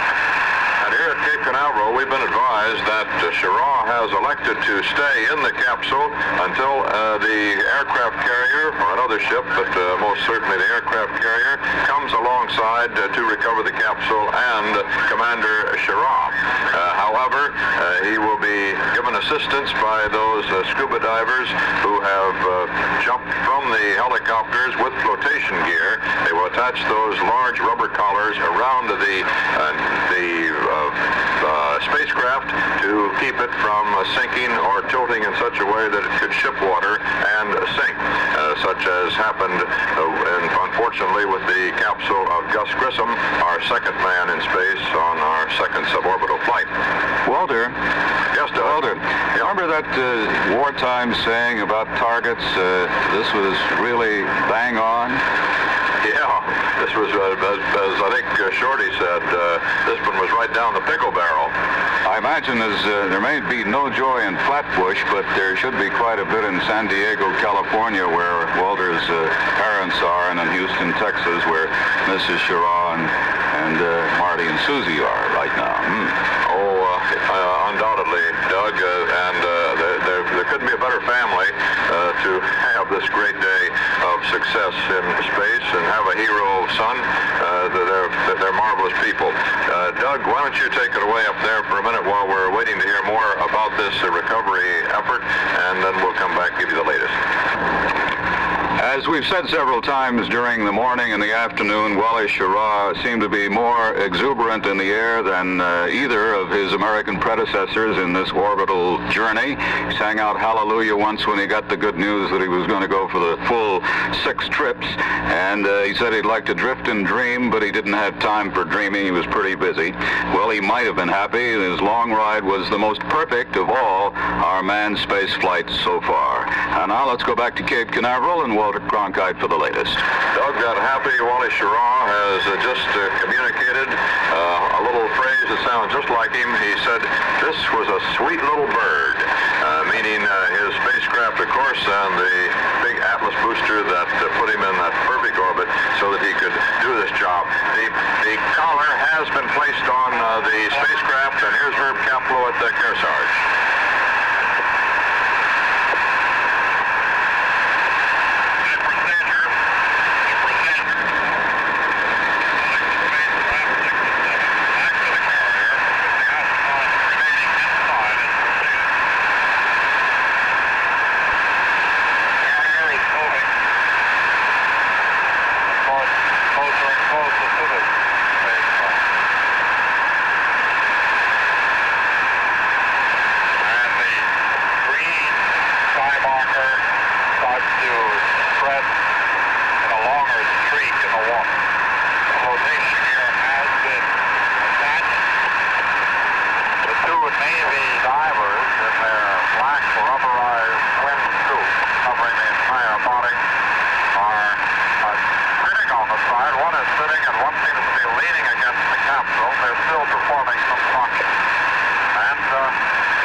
Discussion is going on in Mercury Control right now among the experts and technicians there. They're trying to decide whether the capsule landed 9,000 yards from the scheduled landing area, or if the Kearsarge, the aircraft carrier, was perhaps 9,000 yards out of position. Let's see if we can pick up Herb Kaplow again. We have just received a reload report from astronaut Walter M. Schirra and the Sigma 7 spacecraft that the interior of the spacecraft is absolutely dry. The spacecraft is floating near the aircraft carrier Kearsarge, floating in an upright position, and Schirra reports he is in a very comfortable condition. Boy, it sounds like everything is absolutely perfect on this flight. That's all difficulty with the spacesuit earlier on. One orbit, but now everything is right. Dry, he is cool, and he is comfortable. This is Mercury Control. But he is in good condition. You're getting both Powers and Herb Kaplow on the Kearsarge here. Now let's listen to him. One of the swimmers is standing now on the side of the flotation gear and looking down through the neck of the spacecraft. He may be saying something to the astronaut. It is possible, we understand, under certain conditions, to be able to shout to him. One of the swimmers seems to, as if he held his nose as he jumped into the water, like a child would do before he masters the art of diving. And the two swimmers now start to swim away from the spacecraft. There are two swimmers now in the water and one still on the flotation gear with his left arm outstretched and holding on to the rim of the very top of the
captain of the carrier asking permission to board, sir, in Navy tradition. Will be lifted aboard a protruding section of the carrier.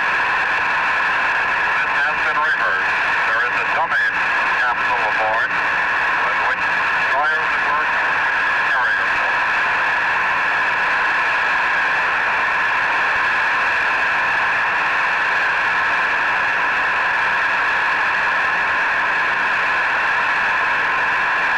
I can see two of the swimmers now.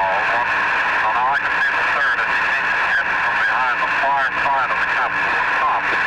One swimmer stays in the water, and another one is lying close to the edge of the flotation gear. Circular, yellow circular pair of tubes, one placed atop the other.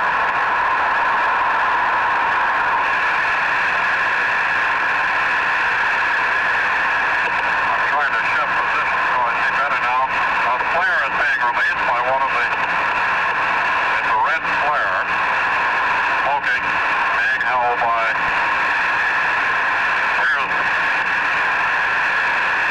All of these signify meaning. And a red smoke comes out of the flare, which is held in the right arm of the swimmer who is still aboard the flotation gear around the face strap.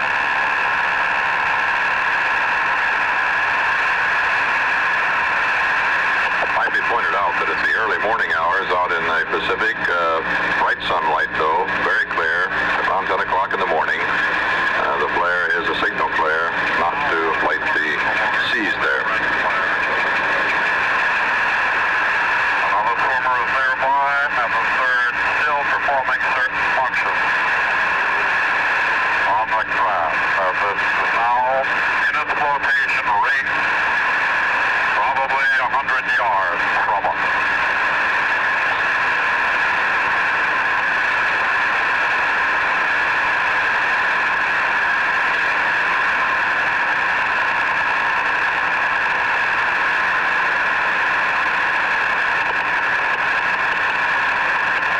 The diver once again is standing up.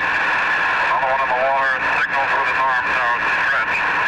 We're going to try and find out what the signals mean. There are several signals, almost as many contingencies as can be conceived.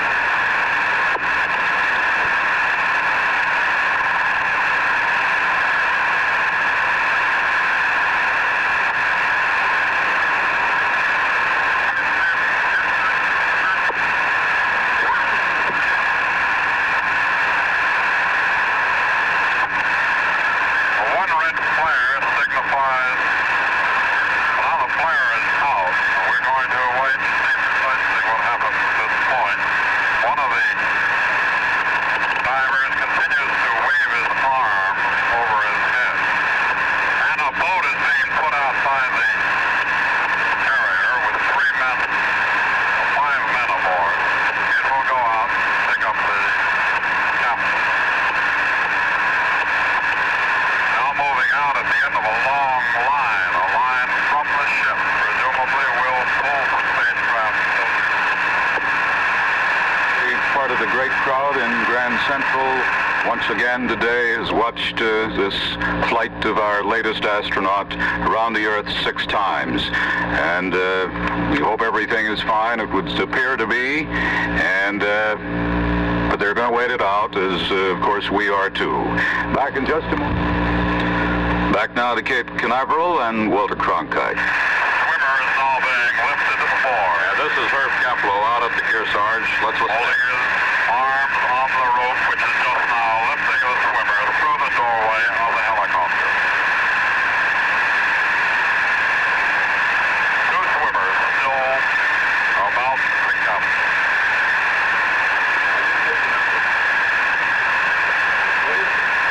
The capsule and the boat have not yet quite narrowed the gap.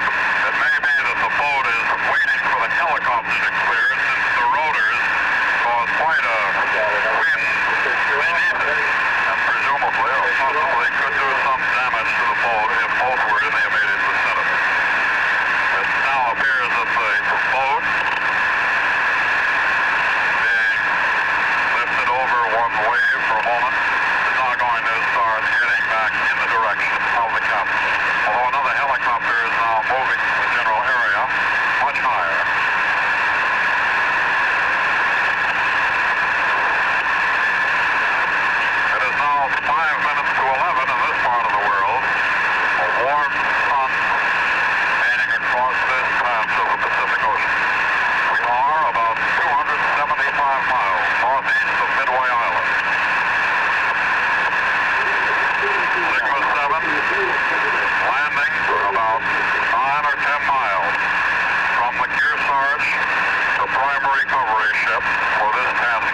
the astronaut's choice to stay aboard the capsule until the capsule itself is recovered.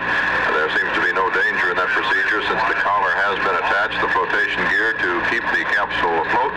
We've been told by Shorty Powers here that the capsule is absolutely dry. The astronaut has a 70-degree temperature in his suit, is very comfortable, dry, and sitting it out, waiting for recovery and apparently enjoying himself. The recovery for a bullseye landing of that nature, just a few miles from the carrier, does seem to be taking an extraordinarily long time, but it's not easy to maneuver a great ship like the Kearsarge, and presumably that the election of the astronaut for a on-board landing is delaying the procedure. Let's go back and see what Herb Kaplow is reporting now.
Before that, of course, but getting much up in the capsule.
might note here that Wally Schirra is probably as good a swimmer as any of those scuba drivers there. He participates in the sport of skin diving himself. He's an expert water skier. If there were any problems out there, he could probably make his own way to the carrier. There's no indication there are any problems except this maneuvering one. He says he's comfortable in the capsule and simply waiting to ride it aboard the carrier. You've been hearing Herb Kapler.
Schirra is probably as good a swimmer as any of those scuba drivers there. He participates in the sport of skin diving himself. He's an expert water skier. If there were any problems out there, he could probably make his own way to the carrier. There's no indication there are any problems except this maneuvering one. He says he's comfortable in the capsule and simply waiting to ride it aboard the carrier.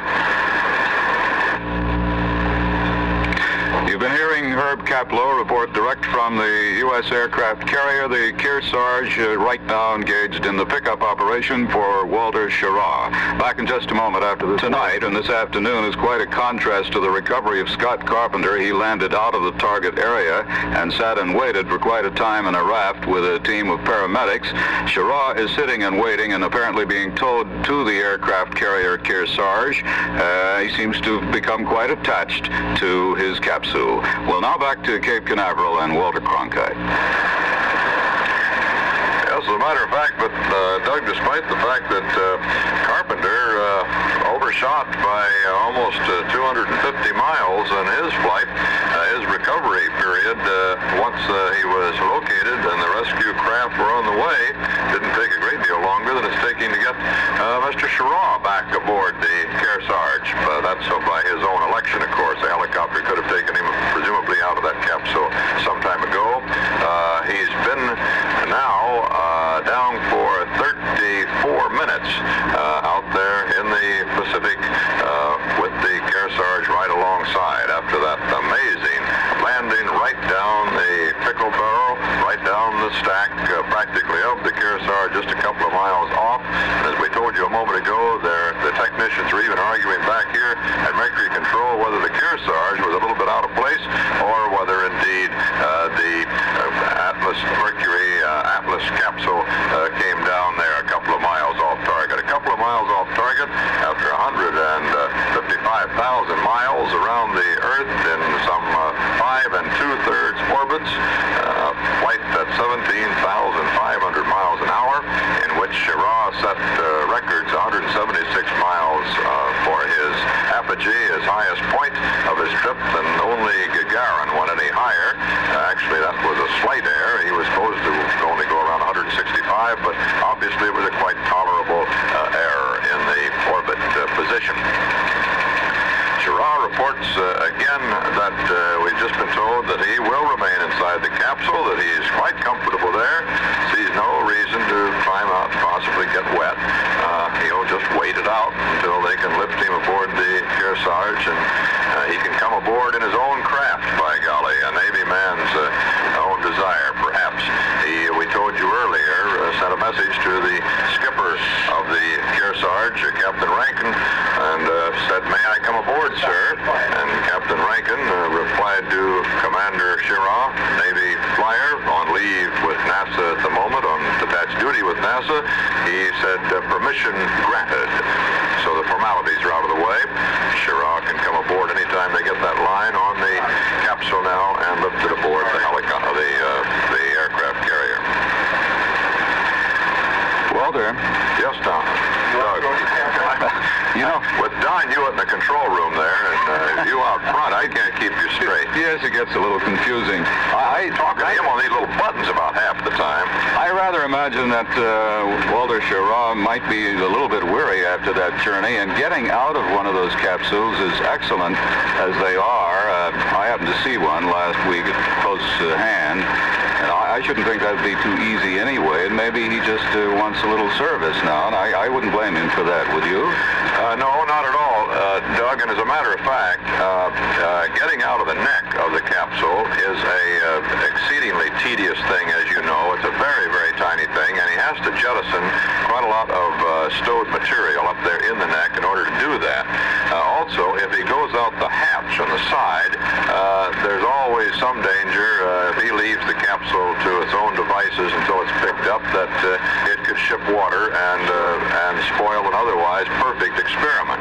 I would guess that those are some of the factors that are causing Wally Schirra to say, no, we've had a perfect flight so far. Why take any chances with it? Wouldn't you think so? Absolutely. You know, we mentioned Glee in San Diego, California, and Houston, Texas, and I'm quite sure there's great pleasure at McDonnell Aircraft Company in St. Louis. Spence Sadler, who's been on with us today, because, you know, they make the space capsule, and they're making the Gemini and also lots of other aircraft type things.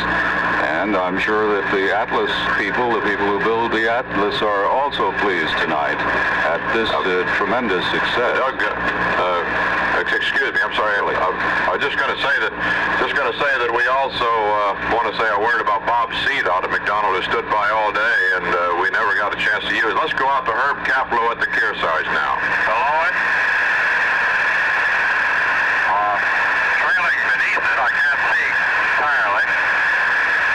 Yeah, still attached, and now the capsule is probably around 30 feet out of the water and practically on a level with the platform. Now a little higher, and we expect to see, just now it is being turned.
unscrew the... No, actually, some sort of line was just disconnected from around the capsule. The sound in the background are some of the helicopters, which had relatively little to do. The reception committee has taken its place on the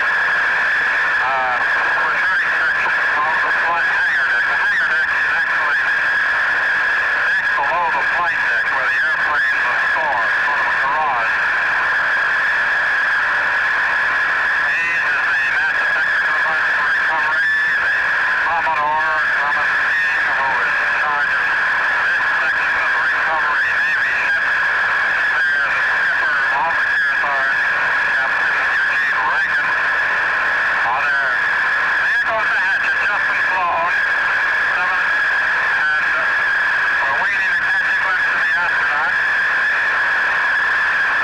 The doctors are moving around, taking a look in. One of the doctors does, the second naval doctor looks. We're still looking at all of this through our glasses. And two heads are stuck inside the capsule. We have yet to see Schirra. He will be taken immediately to the medical installation aboard the carrier. There are probably about 30 people, 25 people, in the immediate vicinity of the capsule. One of the doctors, Commander Max Trummer of the Navy, the other one I believe is Dr. George Pollard. We were up here on the bridge a little while ago and we're basking in the enthusiasm of remarkable achievement of accuracy. Still seem to be checking Schirra. There may still be a few actual functions he has to perform in getting out of that reclining couch. I think I see his helmet. Somebody is locking the couch.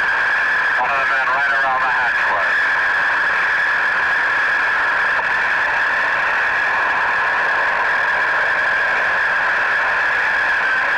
There comes he is out now, still wearing his helmet. Some applause for the men in the immediate vicinity. Now he removes his helmet. And this is somebody off to his right. He's now seated with his legs inside of the capsule. Seated on the rim of the hatchway and now swings off to the right, stops to pull his legs out. Commander Walter Schirra, the United States 5th astronaut, standing now in the window section and looking down, now looking at the top of his capsule. He got a pretty short haircut. His hair seems to be matted down slightly by the perspiration. He is now down on the deck and talking to NASA officials, a big smile on his face as he meets the public information officer of NASA. Now is introduced to the Navy officers, the skipper of the Kearsarge, the executive officer, the Commodore in charge of the recovery forces. Schirra in the pressure suit, of course, the aluminized suit, the headband still in place, and now he starts to move off through the hangar.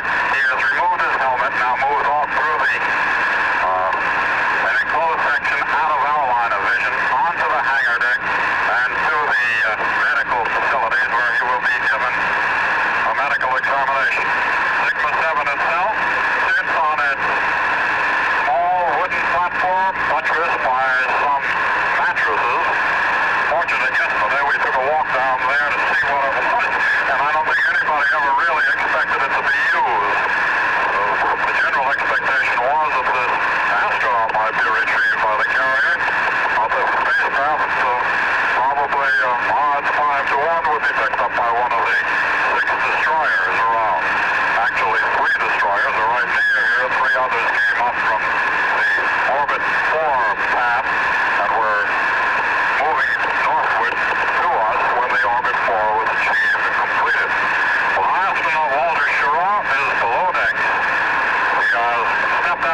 CBS News Cape Canaveral Control Center.